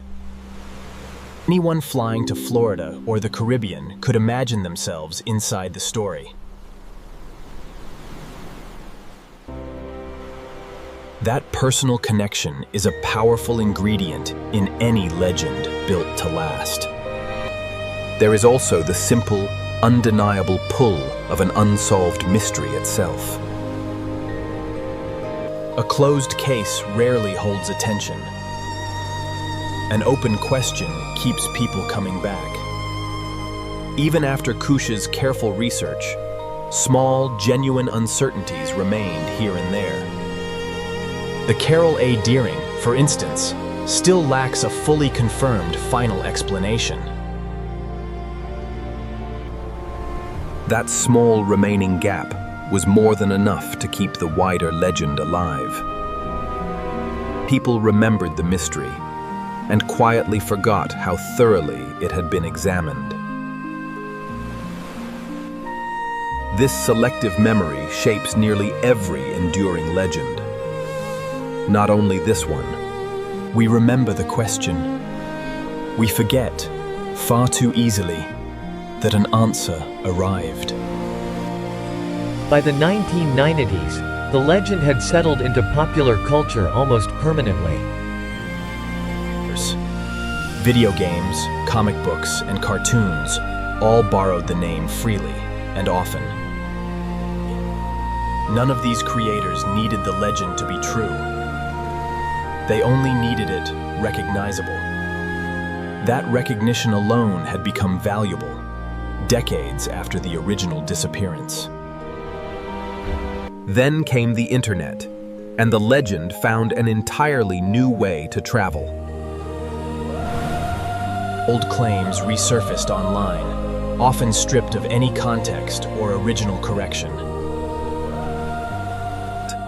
A single misleading image could now reach millions within hours, not decades. Debunked claims from the 1970s suddenly felt brand new to a fresh audience. This cycle repeats itself constantly, each generation rediscovering the same old story. Meanwhile, actual research into this region continued quietly, far from any headline. Oceanographers kept measuring currents. Geologists kept mapping the trench below. None of that work ever trended online. None of it needed to remain valuable. Quiet, careful science rarely competes well against a genuinely thrilling story. This documentary exists, in part, to give that quiet work its proper due. It also exists to acknowledge something the debunkers sometimes overlook themselves. This legend, however exaggerated, brought genuine attention to a fascinating region. Children who grew up fascinated by the mystery sometimes became the oceanographers who studied it. Curiosity, even when misdirected at first, can still lead somewhere genuinely useful. That is, perhaps, the most generous way to view this legend's complicated legacy. It exaggerated real events, but it also drew eyes toward a genuinely remarkable place. Few people ever asked what a rogue wave actually is before hearing this legend. Few people ever wondered how a compass truly worked before this story sparked curiosity. In that sense, even a flawed legend can quietly open a door toward real science. This documentary hopes to be exactly that door, for anyone still watching closely. We arrived here through legend. We hope you leave with something closer to understanding. This region also built an entire economy around its own famous reputation. Shops throughout Florida and Bermuda still sell postcards and shirts bearing the name. Boat tours advertise crossings through the triangle as a playful selling point. Nobody expects danger. Everybody enjoys the story on the way back to shore. This playful embrace says something important about how the legend feels today. It has softened from genuine fear into something closer to local charm and folklore. Few residents here worry about crossing water their families have crossed for generations. For them, the legend is simply part of living, somewhere the whole world recognizes. That recognition, whatever its origin, has quietly become part of local identity itself. There is something almost affectionate in how the legend gets treated here now. A wink, a shared joke, rather than a genuine warning passed between neighbors. That shift, from fear to affection, took nearly 80 years to fully settle. It began with 14 missing airmen and ended somewhere near a souvenir shop. That distance, from tragedy to trinket, is exactly what legends tend to travel. We should pause here, though, and remember exactly where this story truly started. 14 real men climbed into real aircraft and never returned home to their families. 306 sailors aboard the Cyclops shared that same unfinished ending. Behind every t-shirt and postcard sits a genuine loss, still felt by descendants today. This documentary tries to hold both truths together, without losing sight of either. A remarkable natural region and a real human tragedy, sharing the very same water. Modern documentary filmmakers now try to strike exactly that balance more carefully. Recent productions lean more heavily on scientists than on speculation alone now. This shift reflects a slow but real change in what audiences now expect. People today can find original records themselves, within seconds, online. Old exaggerations no longer survive close scrutiny quite as easily as they once did. That accessibility may finally be doing what Kusha's careful book alone could not. Slowly, patiently, the record is correcting itself, one search result at a time. Naval historians now publish original records directly, without any filter in between. Anyone curious enough can read Flight 19's actual radio transcripts themselves today. That direct access changes the conversation in ways earlier generations never had. We have leaned on those same original sources throughout this entire documentary. Every claim we have made traces back to a record, not simply a retelling of one. That discipline matters, especially when telling a story this thoroughly exaggerated before. We owe both the victims and the viewers nothing less than careful accuracy. This is what separates honest documentary work from decades of sensational retelling. We now turn toward one final question this legend's history has left unanswered. If the science is settled, why do so many people still believe otherwise today? That question belongs less to oceanography and more to human psychology itself. We turn toward that question directly as our journey nears its final chapters.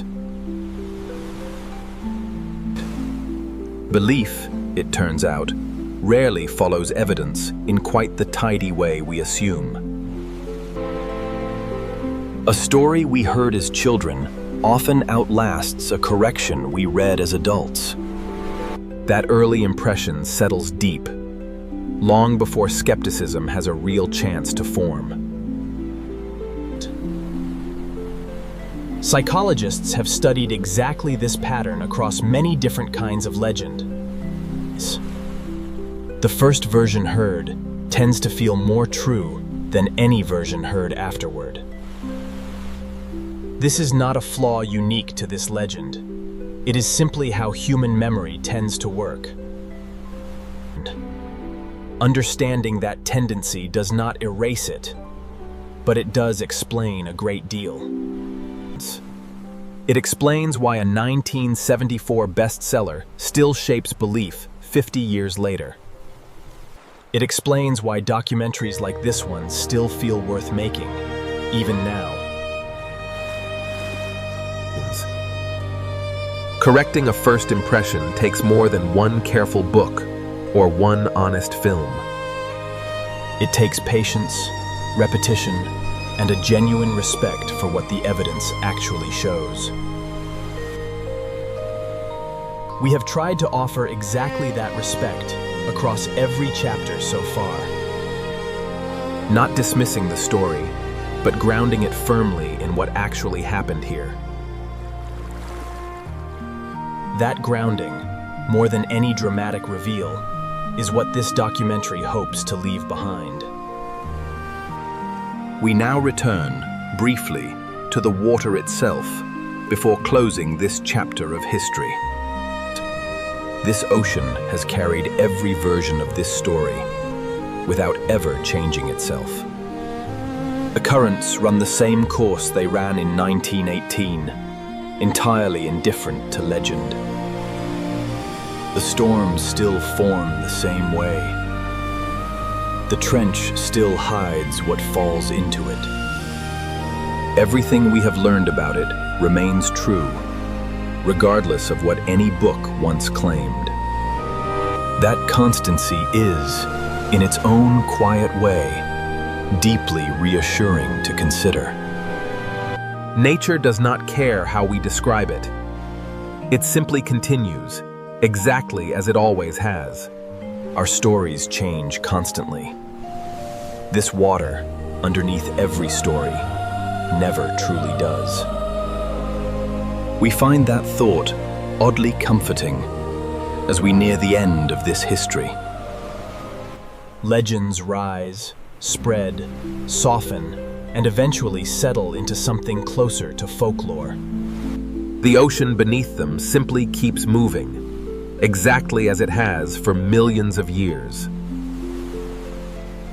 We have now traced this legend from tragedy through fame toward its quieter present. What remains is to look forward, toward what this region's future may still hold. A warming climate will likely reshape the storms that first inspired this legend. Stronger hurricanes may pass through more often, for reasons entirely explainable by science. Rising temperatures may also shift where sargassum blooms across the wider Atlantic. Recent years have already brought unusually large blooms toward Caribbean and Florida shores. Scientists are still working to fully understand exactly why this shift is happening. This is the kind of real mystery worth genuine scientific attention going forward. Not vanished ships, but shifting ecosystems deserve our closest attention now. This is where genuine curiosity should be pointed, toward questions still truly open. The legend gave this region fame. Science can give it a genuinely useful future. Both can exist together, one as history, the other as ongoing, careful work. We are nearly ready now to bring this entire journey toward its close. We have covered fact, myth, geology, biology, history, and human psychology alike. 2 chapters remain, and each will bring us closer to a final, honest reflection. We turn next toward the wildlife that has quietly outlasted every version of this legend. Every creature living in this water has never once read a single word written about it. They have simply lived here, generation after generation, indifferent to the name humans gave it. That indifference, in its own way, offers one final piece of quiet perspective. Whatever we call this water, it remains, first and always, simply an ocean, full of life, shaped by real forces, and worthy of attention on its own merit. That, more than any legend, is the story we hope truly stays with you. We move now toward the wildlife chapter, bringing color back into a story often told in shadow. This region hosts some of the most remarkable marine life found anywhere in the Atlantic. That abundance rarely appears in any book about disappearing ships or missing planes. We correct that omission now, giving this water's true residents their proper spotlight. It feels like the right way to close this chapter on legend and memory. From fear, we move deliberately toward wonder, exactly where this journey belongs. We have earned that shift through evidence, patience, and careful attention to fact. Now, we let the water itself take center stage, exactly as it always deserved. This is where the story of fear finally gives way to the story of life. Above the water, generations of puffins have nested along these same coastlines, undisturbed. Their patience, generation after generation, has outlasted every book ever written about this place. We carry that same patience forward as our journey nears its final 2 chapters. What began as tragedy became legend, and legend, in time, softened into folklore. Beneath every version of that story, the ocean simply continued being itself.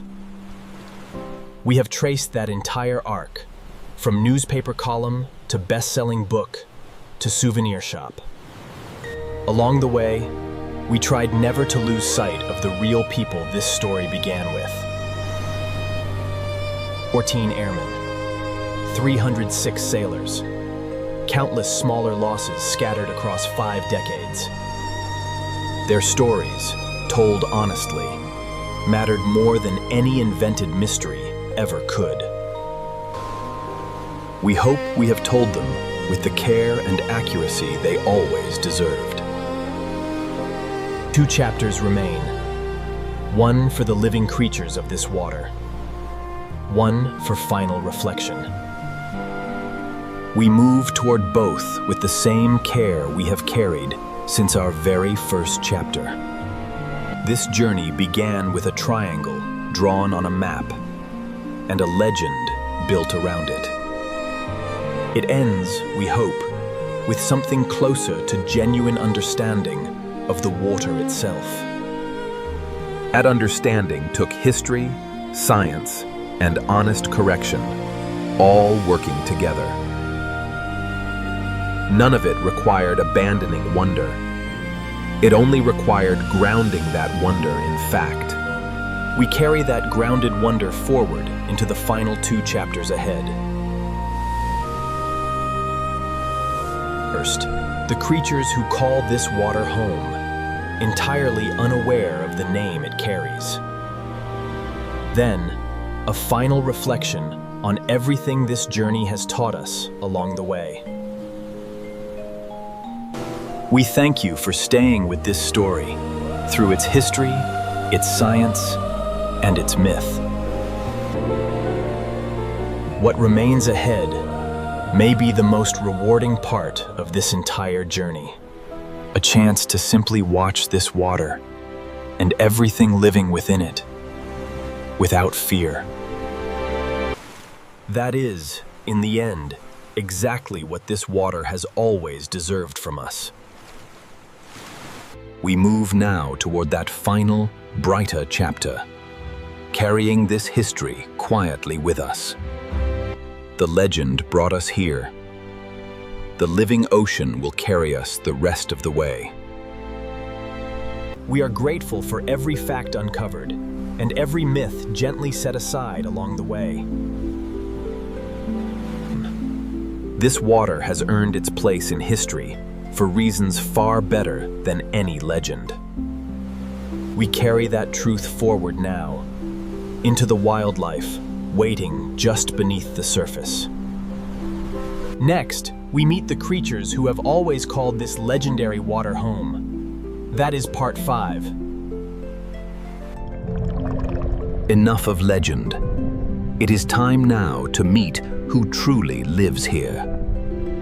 This reef has grown here for centuries, layer by layer, entirely undisturbed by any legend. Staghorn coral branches reach upward, competing patiently for light and open space. Nearby, brain coral grows slowly, its ridged surface hiding an entire miniature world. A clownfish darts between anemone tentacles, protected by a partnership older than any story.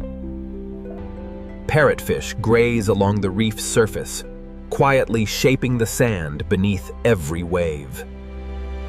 A moray eel watches from its crevice, patient in a way no legend ever captured.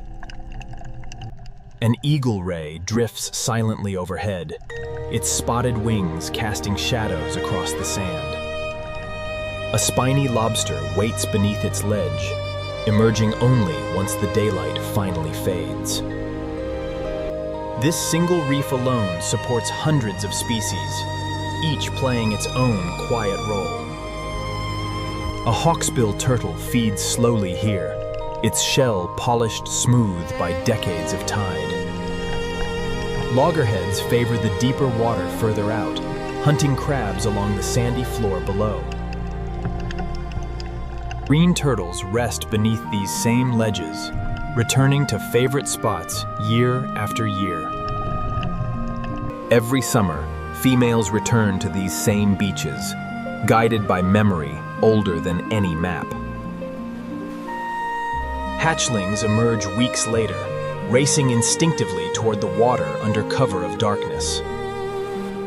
Only a handful will survive their first year, yet each one carries the same fierce determination. The strongest swimmers reach the Sargassum, finding shelter in the very seaweed once feared by sailors. There, hidden among the floating gold, they will grow for years before returning as adults. Nearby, a pod of spinner dolphins leaps and twists, seemingly for the sheer joy of motion. They earn their name from this very motion, spinning several times before splashing back down. Bottlenose dolphins travel in tighter groups, coordinating hunts with remarkable precision and skill. They herd fish into tight, panicked balls, taking turns feeding while others hold the formation. Researchers who study them describe intelligence and social bonds rivaling almost any land animal. Calves stay close to their mothers for years, learning every skill through careful observation. They often ride alongside passing vessels, seemingly for pure entertainment, not necessity. The reef sharks patrol this same drop-off daily, an essential and often misunderstood presence. Hammerheads sweep their wide heads slowly, scanning for prey buried beneath the sand below. That unusual shape gives them nearly complete vision, a genuine evolutionary advantage in this sea. Tiger sharks range further offshore, apex predators keeping this entire ecosystem in careful balance. Without sharks like these, fish populations here would quickly grow imbalanced and unhealthy. Nurse sharks, gentler by nature, spend daylight hours resting quietly beneath these same ledges. Despite decades of frightening headlines, shark attacks here remain extraordinarily rare events. You are statistically far more likely to be injured driving to the beach than by any shark here. These animals deserve far less fear and far more genuine respect than popular culture allows them. Further offshore, humpback whales pass through on one of the longest migrations on Earth. They travel thousands of miles between feeding grounds and the warm waters where calves are born. Their breaches send water crashing outward, a display scientists still do not fully understand. Calves stay close beside their mothers, nursing on impossibly rich milk during these early months. Sperm whales dive far deeper still, hunting giant squid in the darkness near that distant trench. They can hold their breath for over an hour, resurfacing exactly where they submerged, precisely. That precision alone should quiet any lingering doubt about navigation gone wrong in these waters. We return once more to the Sargassum, home to creatures found nowhere else on this planet. The Sargassum fish mimics its surroundings so completely, it becomes nearly impossible to spot. Tiny Sargassum crabs cling tightly to the same fronds, matching every mottled color perfectly. Even the smallest shrimp here have evolved patterns found in no other environment on Earth. And somewhere beneath this floating mass, every American eel alive was quietly born. Their tiny, transparent larvae drift for months before reaching rivers across 2 continents. Scientists still cannot fully explain exactly how they navigate that impossible journey home. This, unlike vanished ships, remains a real and actively studied scientific mystery. Marine biologists tag these European eel each year, hoping to finally trace their complete journey. Above the water, seabirds rely on this same region as a vital seasonal stopover point. Frigate birds glide for days without landing, riding thermal winds high above this same water. They cannot land on water at all, their feathers lacking the oils other seabirds depend upon. Tropic birds nest along these same isolated cliffs, their long tail feathers trailing behind in flight. Pelicans fold their wings and plunge directly into schools of fish near the surface. Terns follow the same feeding frenzies, working alongside dolphins and larger fish for scraps. This cooperation between species happens constantly here, largely unnoticed by anyone passing overhead. Far below all of this, near the trench itself, an entirely different kind of life persists. Bioluminescent creatures drift through total darkness, generating their own light to survive. A deep-sea jellyfish pulses slowly here, its glow the only light for miles in any direction. An anglerfish waits patiently nearby, its glowing lure luring curious prey toward waiting jaws. Even here, at crushing depth, life persists, adapted entirely to pressure most creatures could never survive. This deep world has nothing to do with any triangle. It simply continues, quietly, regardless. We rise now, back toward the light, carrying this hidden world story upward with us. Near the surface again, the largest fish on Earth passes calmly through, gentle despite its size. Despite rows of tiny teeth, it feeds only on plankton, filtering water constantly as it swims. Manta rays glide alongside it occasionally, their wide wings cutting slowly through the current. They roll gracefully while feeding, funneling plankton directly into their open mouths below. Closer to the surface, flying fish burst from the water, gliding briefly above the waves themselves. For a few brief seconds, they escape the water entirely, evading predators lurking just beneath. Mahi-mahi chase them relentlessly, their brilliant colors flashing through the open water below.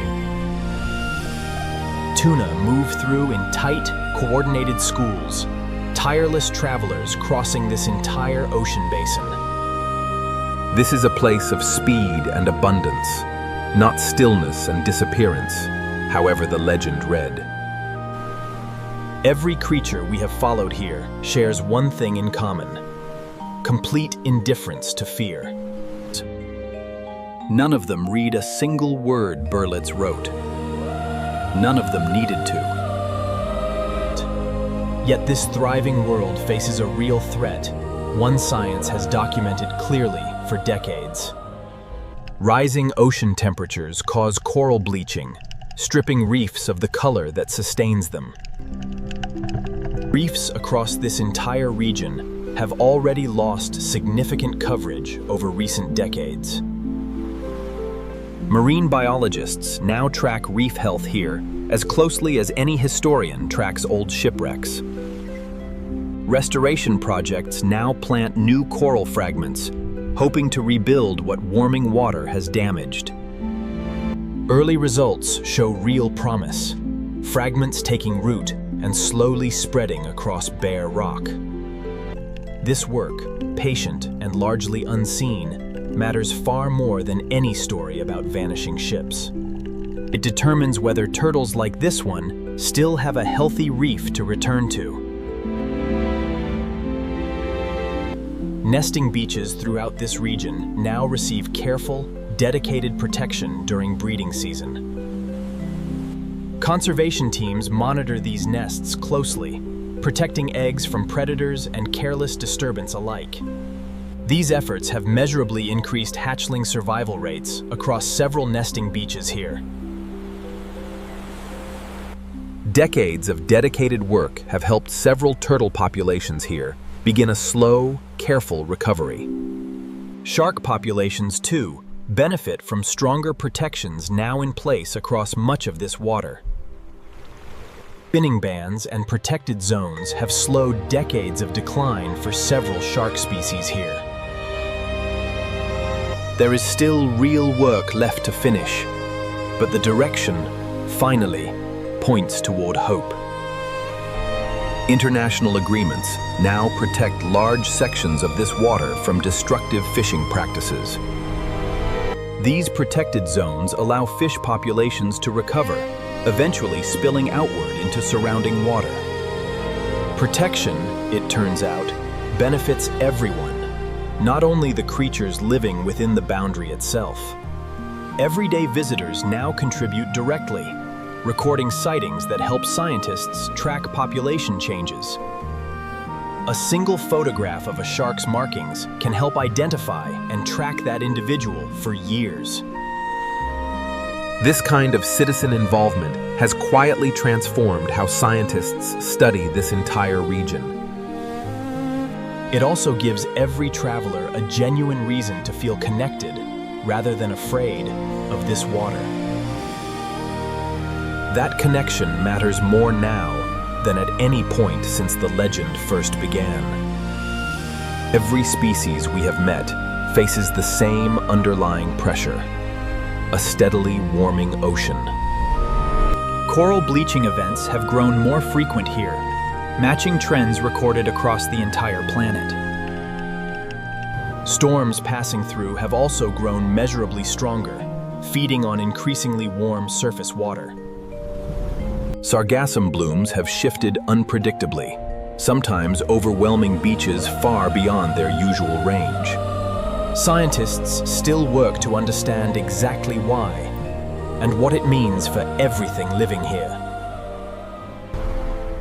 Every answer they find adds one more piece to a puzzle far more important than any legend. This is the real mystery worth solving, not ships that vanished, but life still finding its way. Every turtle, shark, whale, and reef fish depends on choices made about this water today. Their future remains genuinely uncertain, tied directly to decisions made far beyond this water. Global choices about climate and conservation ripple outward, reaching even this remote stretch of sea. In this way, this legendary water connects directly to every ocean, everywhere, all at once. What happens here matters far beyond any triangle drawn across an old, faded map. We have walked through danger, legend, and now, finally, genuine hope for this remarkable region. That hope rests on the same patient, careful science that debunked this legend in the first place. We have watched a coral reef breathe with color, exactly as it has for centuries. We have followed a hatchling's first desperate swim toward a sea it has never known. We have watched dolphins spin simply for joy, needing no reason beyond the motion itself. We have watched a hammerhead hunt patiently, misunderstood by decades of frightened storytelling. We have watched a whale disappear gracefully into depths, still holding genuine mysteries of their own. We have drifted through floating gold, once feared, now understood as a nursery for countless lives. We have descended into total darkness and found life there too, patient and utterly unbothered. We have watched seabirds nest, feed, and soar, entirely unaware of any name given to their home. Every one of these lives continues, right now, exactly as it did before any legend existed. It will continue tomorrow and the day after, regardless of what anyone writes about it. That constancy, more than any mystery, is what makes this water worth returning to. We began this documentary chasing a legend built on fear and careless exaggeration. We end it, instead, having met the true residents of this remarkable stretch of sea. That shift, from fear toward genuine familiarity, feels like the right way to close this chapter. One chapter remains, a final reflection on everything this entire journey has taught us. We carry every creature, every fact, every correction forward into that closing moment. This gentle giant reminds us that size alone was never the source of any real danger here. A manta ray glides past, entirely unbothered by decades of stories told about its home. Tuna continue their tireless crossing, guided by instinct rather than any human-drawn triangle. Every animal we have followed here offers the same quiet lesson, worth remembering. This water asks only to be understood, not feared, and certainly not exaggerated beyond recognition. We have tried, across this entire journey, to offer exactly that understanding in return. History gave us a mystery. Science gave us an explanation. This water gave us its life. All three, taken together, offer a far richer story than any single legend ever could. We are grateful to have shared all three with you across this entire documentary. One final chapter remains, bringing history, science, and life together as one complete reflection. We move toward that reflection now, carrying every lesson this water has offered us. These dolphins will keep riding waves tomorrow, indifferent to whatever name history gives their sea. This shark will keep hunting patiently, exactly as its ancestors have for millions of years. This whale will keep migrating faithfully, guided by instinct no legend could ever confuse. This hatchling will keep swimming forward, carrying an ancient instinct older than any human story. Their world continues, steady and alive, long after any documentary ends and any book closes. We are simply fortunate to have glimpsed a small part of that continuing story. That glimpse, honestly told, is worth infinitely more than any exaggerated tale of disappearance. We hope you agree as we prepare now to close this entire journey together. What began as a triangle drawn on a chart became, for us, an entire living world. A world of coral, turtle, dolphin, shark, whale, seabird, and creatures still barely understood. That world deserves to be remembered far more than any exaggerated story of its danger. We carry that world forward now, into our final chapter and closing reflection.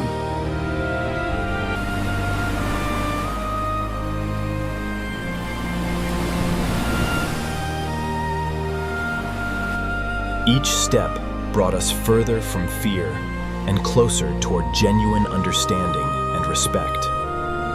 That understanding, we hope, now belongs to you as much as it belongs to us.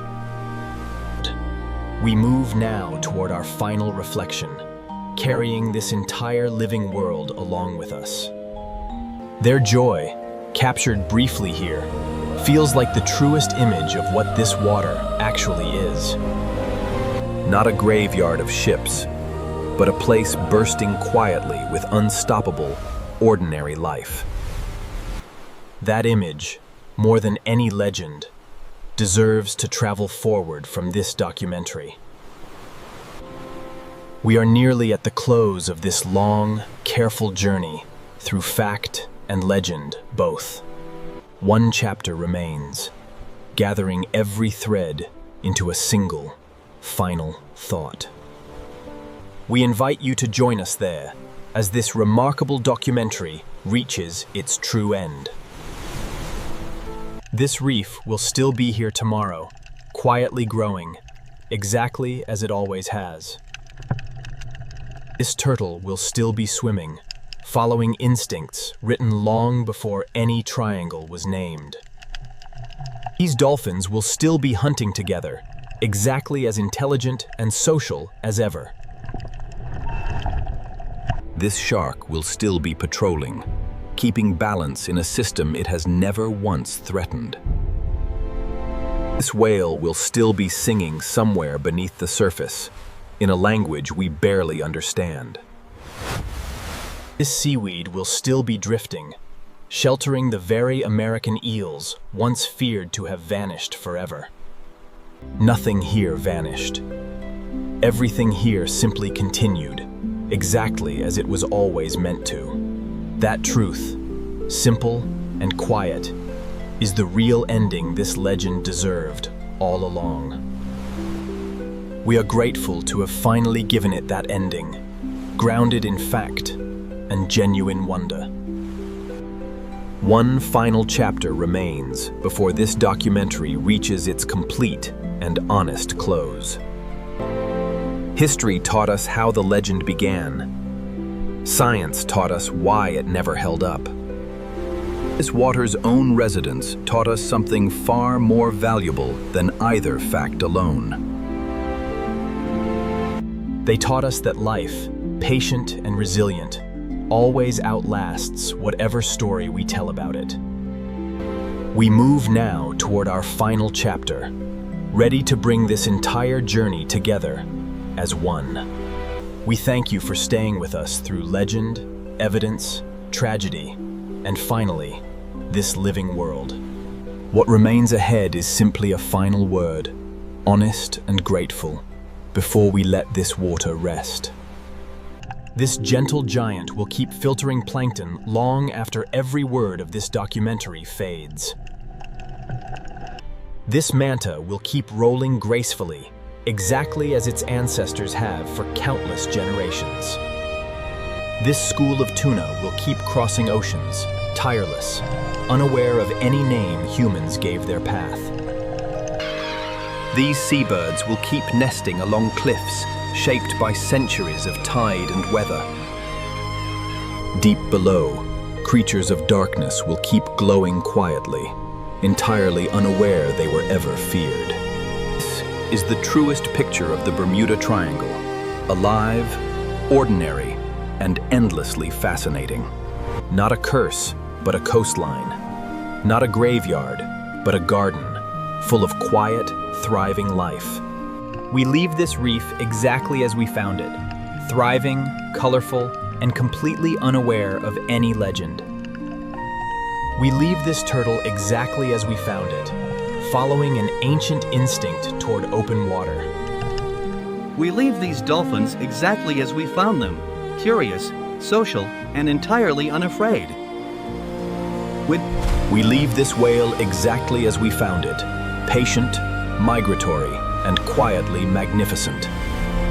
We leave this water exactly as we found it, extraordinary on its own, without any need for legend. That, in the end, has been the true purpose of everything we have Not to dismiss a beloved story, but to replace it with something even better. The truth. We move now, finally, toward the closing words of this entire 6-part documentary. Every fact, every creature, every correction has led us, patiently, toward this final moment. We are ready now to bring history, science, and living wonder together as one complete story. That story began with fear, decades ago, in a newspaper column about a missing flight. It grew through decades of books, films, and careless retellings, each one adding to the myth. It met careful correction, decades later, from researchers unwilling to accept exaggeration as fact. And it ends here, with us, watching life continue exactly as it always has beneath this water. This is the full arc of a legend, from fear to fact to living, breathing wonder. We are proud to have walked that entire arc honestly, alongside you, from beginning to end.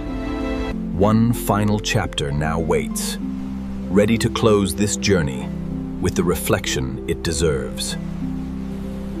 We thank every creature who allowed us to witness their world without fear or hesitation.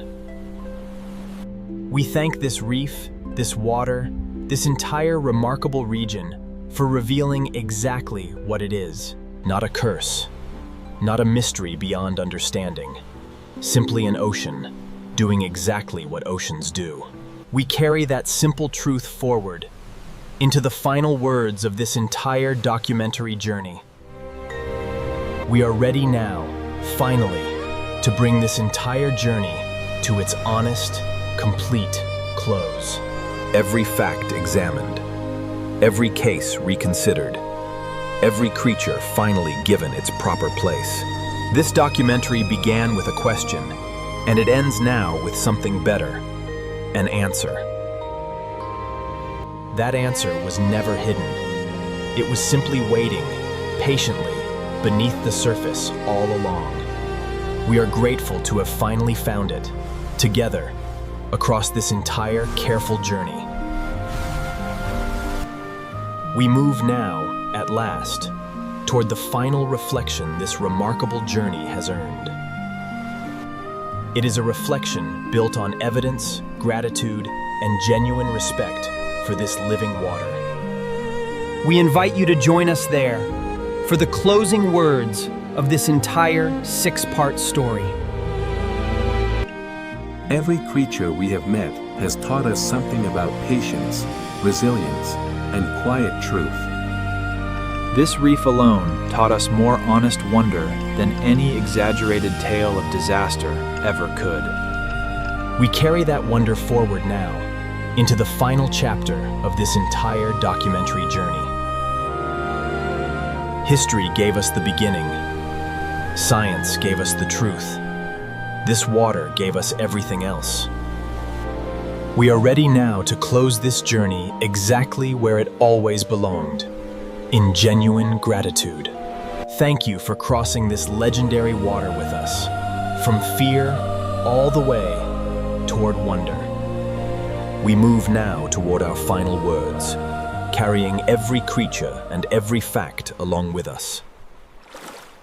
This has been a journey worth taking, and a truth worth finally, fully telling. Next, we bring this entire journey together in our final reflection. That is part 6.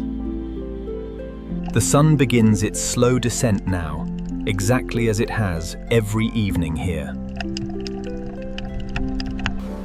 Long before any triangle was drawn, this same light fell across this same water.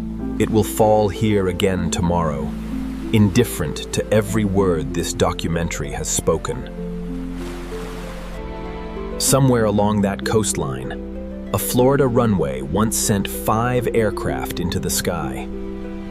We began there, with 14 men, and a routine flight that never reached home. Their story carried us through storms, currents, magnetic quirks, and a trench 5 miles deep. It carried us backward too, to a naval ship lost decades earlier, in a storm no one survived. 306 sailors aboard that ship never received the mystery Hollywood later gave them. They received something closer to the truth, an overloaded ship, a failing engine, a real storm. A weathered schooner joined them in memory. Its crew vanished for reasons still genuinely uncertain. The Carroll A Deering remains our one honest admission. A case science has not fully closed. 2 passenger aircraft followed decades later, both undone by the same known mechanical flaw. The Star Tiger and Star Ariel taught aviation a hard lesson, one it never needed to repeat. A tanker carrying molten sulfur closed out our list, its aging hull finally giving way. 5 cases, 5 different natural or mechanical failures, one single, endlessly retold legend. We traced that legend from a newspaper column to a magazine article that finally gave it a name. We watched that name spread through paperbacks, television specials, and eventually, a best-selling book. We watched a patient librarian quietly dismantle that book, case by case, using only original records. We watched the legend survive that correction anyway, carried forward by a simple human habit. We remember the first story we hear far longer than we remember any correction that follows. That habit is not unique to this legend. It shapes nearly every story humans choose to keep. Understanding that habit does not erase the legend, but it does explain its stubborn survival. We watched that legend soften over time, from genuine fear into local charm and gentle folklore. A shirt in a shop window now carries the same name that once made headlines around the world. That transformation, from tragedy to trinket, took nearly 80 years to fully settle. Beneath every version of that transformation, the water itself never once changed course. We descended beneath that surface, finding not danger, but geology older than any story. A trench nearly 5 miles deep explained why wreckage so rarely resurfaces from this water. A calm, current-bound sea explained the eerie stillness sailors once feared more than any storm. A cracked limestone formation explained a road that led nowhere but back into simple, honest geology.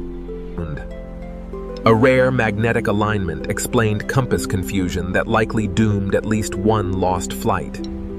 A rare rogue wave explained sudden, total disappearances that once seemed genuinely impossible to fathom. And warm, hurricane-prone water explained why so many small vessels never had a chance.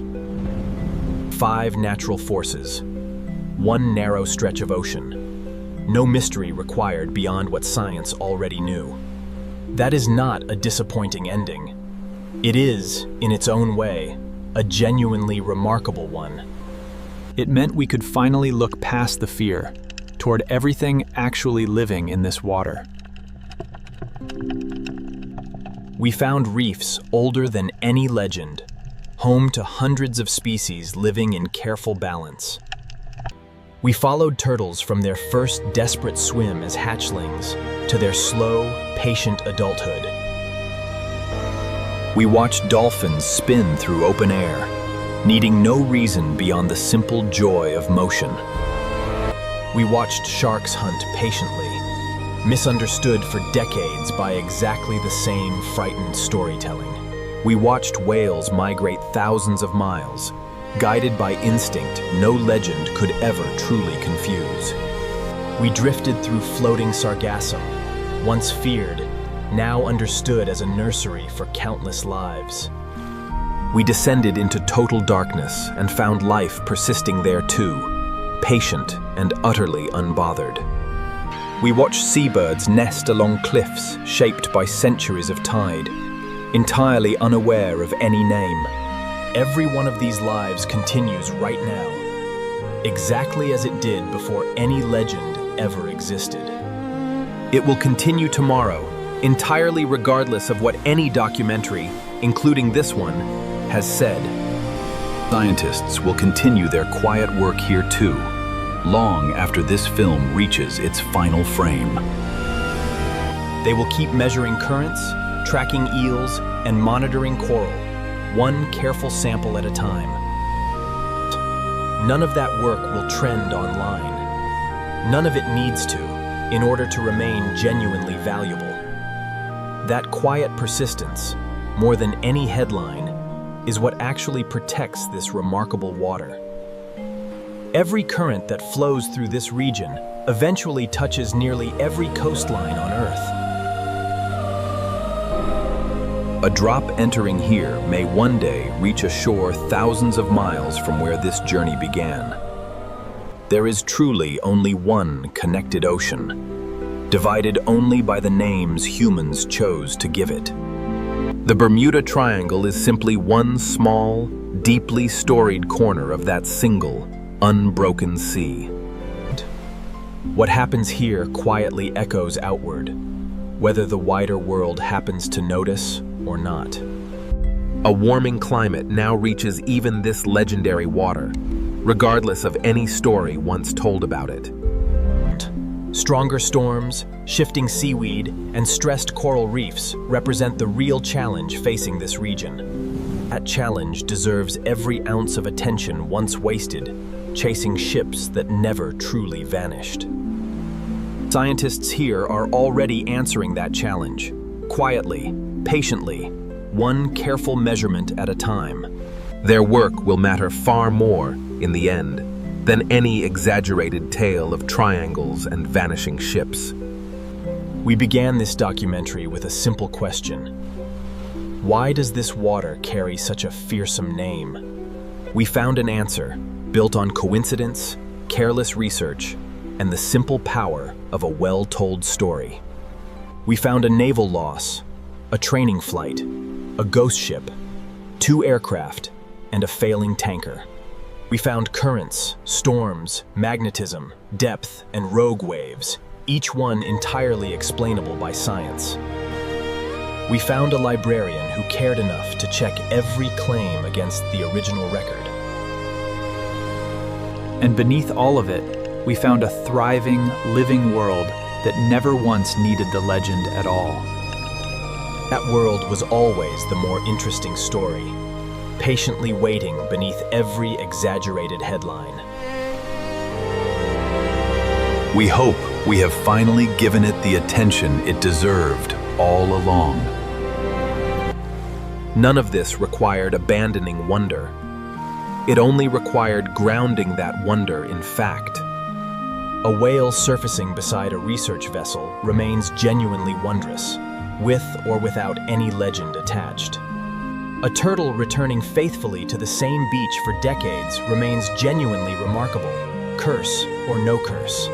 The facts, examined honestly, were never boring. They were simply overshadowed by something louder. We have tried, across 6 chapters, to finally turn that volume down and let the truth speak. We hope that truth reached you with the same quiet power and the legend once carried for decades. The sky above this water has now shifted fully into deep orange, the day nearly finished. Dolphins move quietly through this golden light, unaware they have become symbols of anything at all. A lone albatross glides low across the water, following a path older than any triangle drawn on any chart. As light fades further, the first faint stars begin appearing above this quiet, endless water.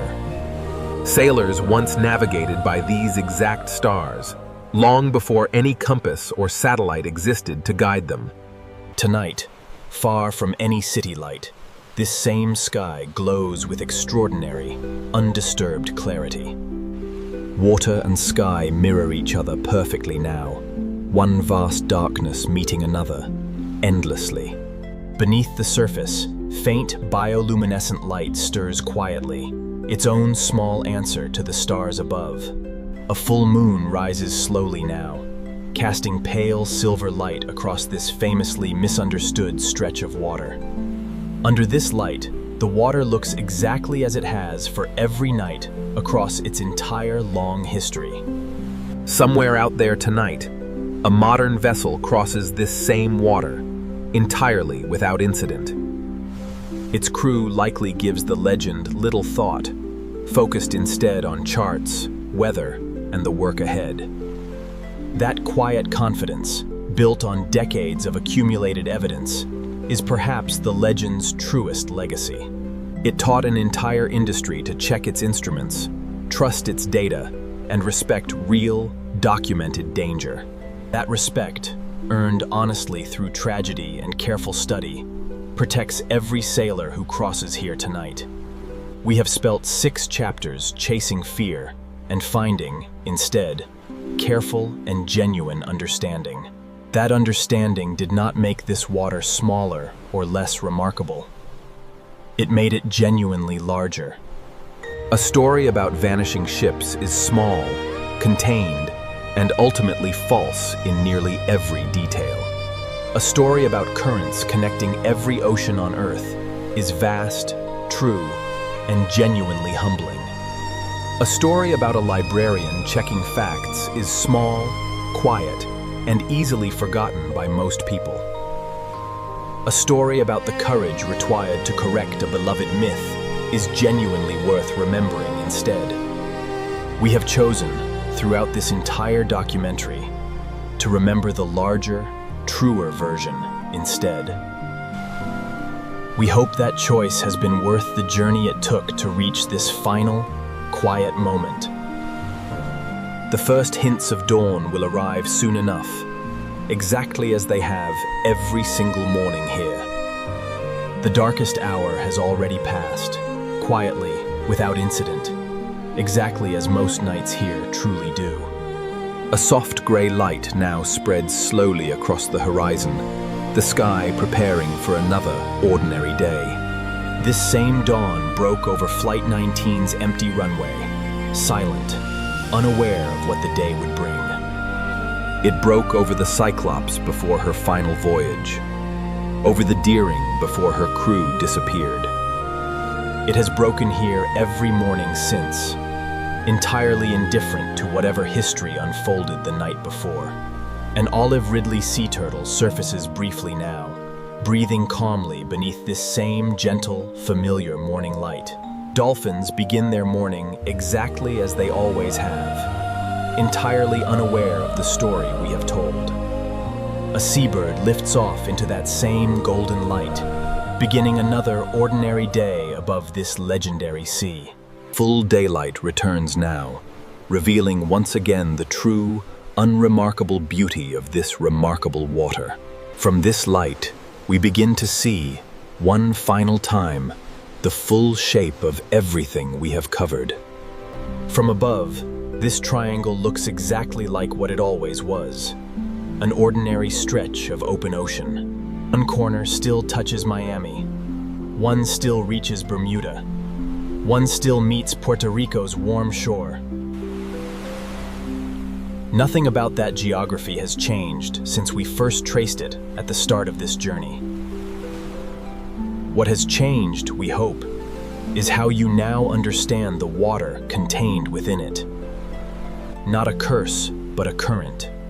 Not a graveyard, but a garden, thriving quietly beneath the surface. Not a mystery beyond understanding, but a place science has patiently, thoroughly explained. Not a warning to avoid, but an invitation to look closer, and to look with genuine care. This is the Bermuda Triangle, told finally through evidence, rather than exaggeration and fear. We thank every researcher, every historian, and every skeptic who helped us reach this understanding. We thank the families who carried real loss quietly, long before any legend gave it a name. We thank this water itself for revealing exactly what it always was, patiently, to anyone willing to look. This reef will keep growing tomorrow, indifferent to whatever this documentary has said about it. These dolphins will keep leaping tomorrow, needing no audience beyond the simple joy of the motion. This shark will keep patrolling tomorrow, keeping balance in a system it has never once threatened. This whale will keep migrating tomorrow, following a path etched deep within instinct, not legend. This seaweed will keep drifting tomorrow, sheltering the very eels this legend once claimed had vanished. Nothing here ever truly vanished. Everything here simply continued, exactly as it was always meant to. That is the simple, quiet truth this legend deserved from the very first newspaper column. We are grateful to have finally offered that truth, grounded firmly in history, science, and genuine wonder. We began at a runway in Florida, watching 5 aircraft disappear into a gathering storm. We traveled backward to a naval ship, forward to a magazine article, and further still to a best-selling book. We descended into a trench 5 miles deep, and rose again through a sea of golden, drifting seaweed. We met leatherback turtles, common dolphins, tiger sharks, and blue whales, each one indifferent to the fear once attached to their home. We watched a sunset fall, stars appear, a moon rise, and a new dawn quietly break across the water.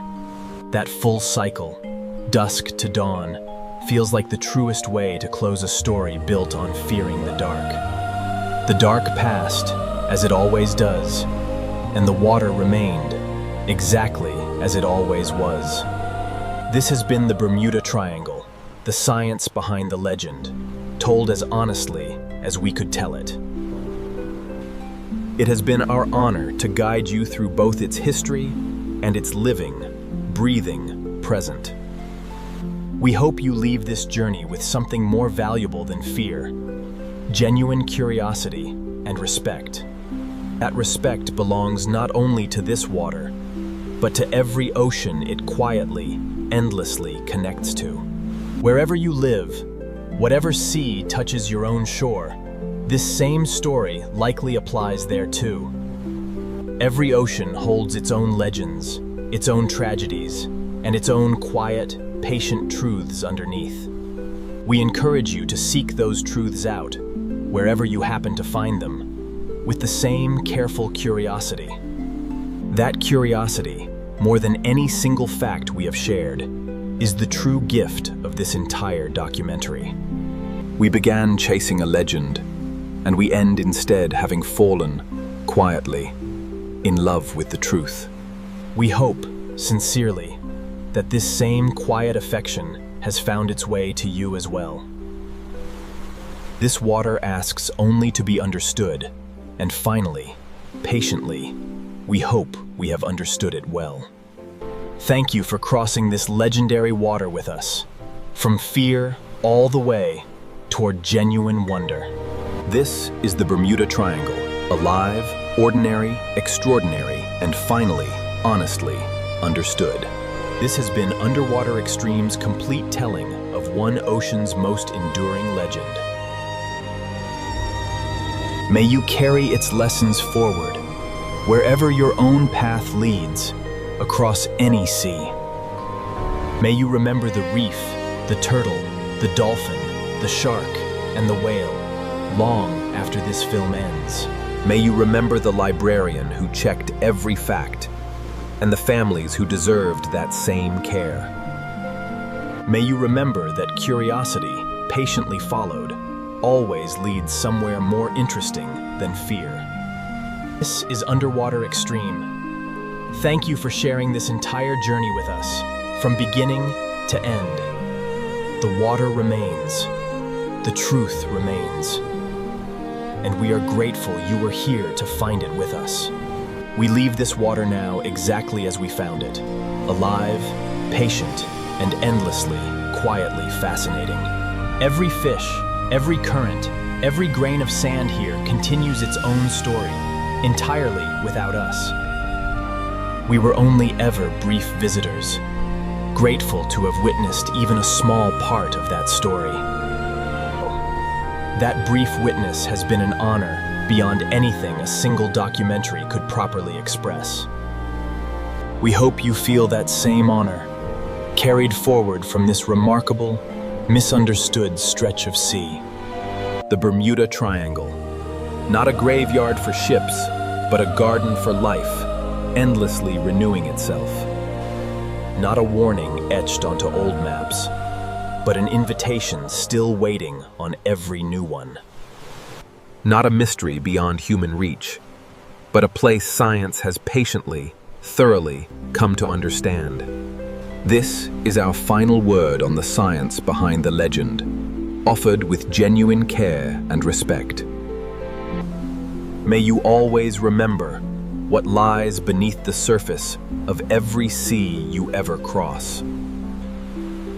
May you always respect what nature holds beyond our full and complete understanding. May you always choose curiosity over fear and evidence over exaggeration wherever your path leads. This is our ocean. This is our planet's living, restless, extraordinary sea. And its story, like every wave that shapes it, is never truly finished. Somewhere, right now, another whale surfaces calmly within this very same living sea. Somewhere, right now, another storm gathers, and another ship prepares to meet it safely. Somewhere, right now, another life quietly begins along this same restless, patient shore. This is the eternal rhythm of the Bermuda Triangle, endless, patient, and quietly, wonderfully alive. It has been the honor of this journey to share that rhythm with you, from start to finish. From a Florida runway to a golden reef, this has been our complete, honest journey together. We began chasing fear, and we end, gratefully, having found genuine understanding instead. Every extreme habitat we explored led us, ultimately, to this same, final, open sea. It is fitting that our journey ends where the ocean finally shows its truest, most honest self. Not frightening, not cursed, simply vast, alive, and entirely indifferent to anything but its own nature. That is, perhaps, the final and greatest lesson of this entire 6-part documentary. The ocean does not exist to frighten us. We exist, briefly, within it, and it simply continues. Understanding that simple truth may be the beginning of truly protecting every sea we depend upon. We hope this journey has planted that understanding somewhere quietly within you as well. Wherever you go from here, may you carry a piece of this water with you, always. May you remember its history, its science, its danger, and its extraordinary, quiet beauty. May you remember every creature who calls this misunderstood water their only true home. May you remember the Bermuda Triangle and everything it finally taught us about the sea. This has been Underwater Extreme. Thank you for sharing this entire 6-part journey with us. The water remains, the story continues, and we are grateful you were here to witness it with us. This is the Bermuda Triangle. This is the science behind the legend, told finally, and told true. We began with a question that has haunted sailors for over a century, and we leave with an answer. That answer was never hidden.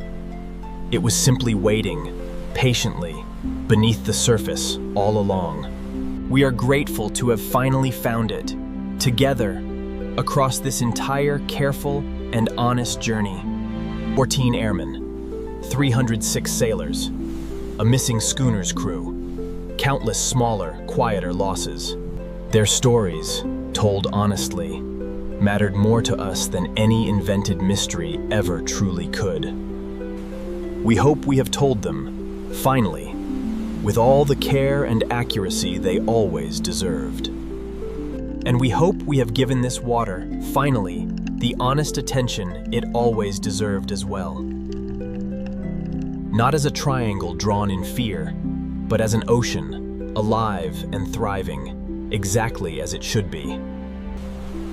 This documentary now reaches its true and complete end, exactly where it always belonged.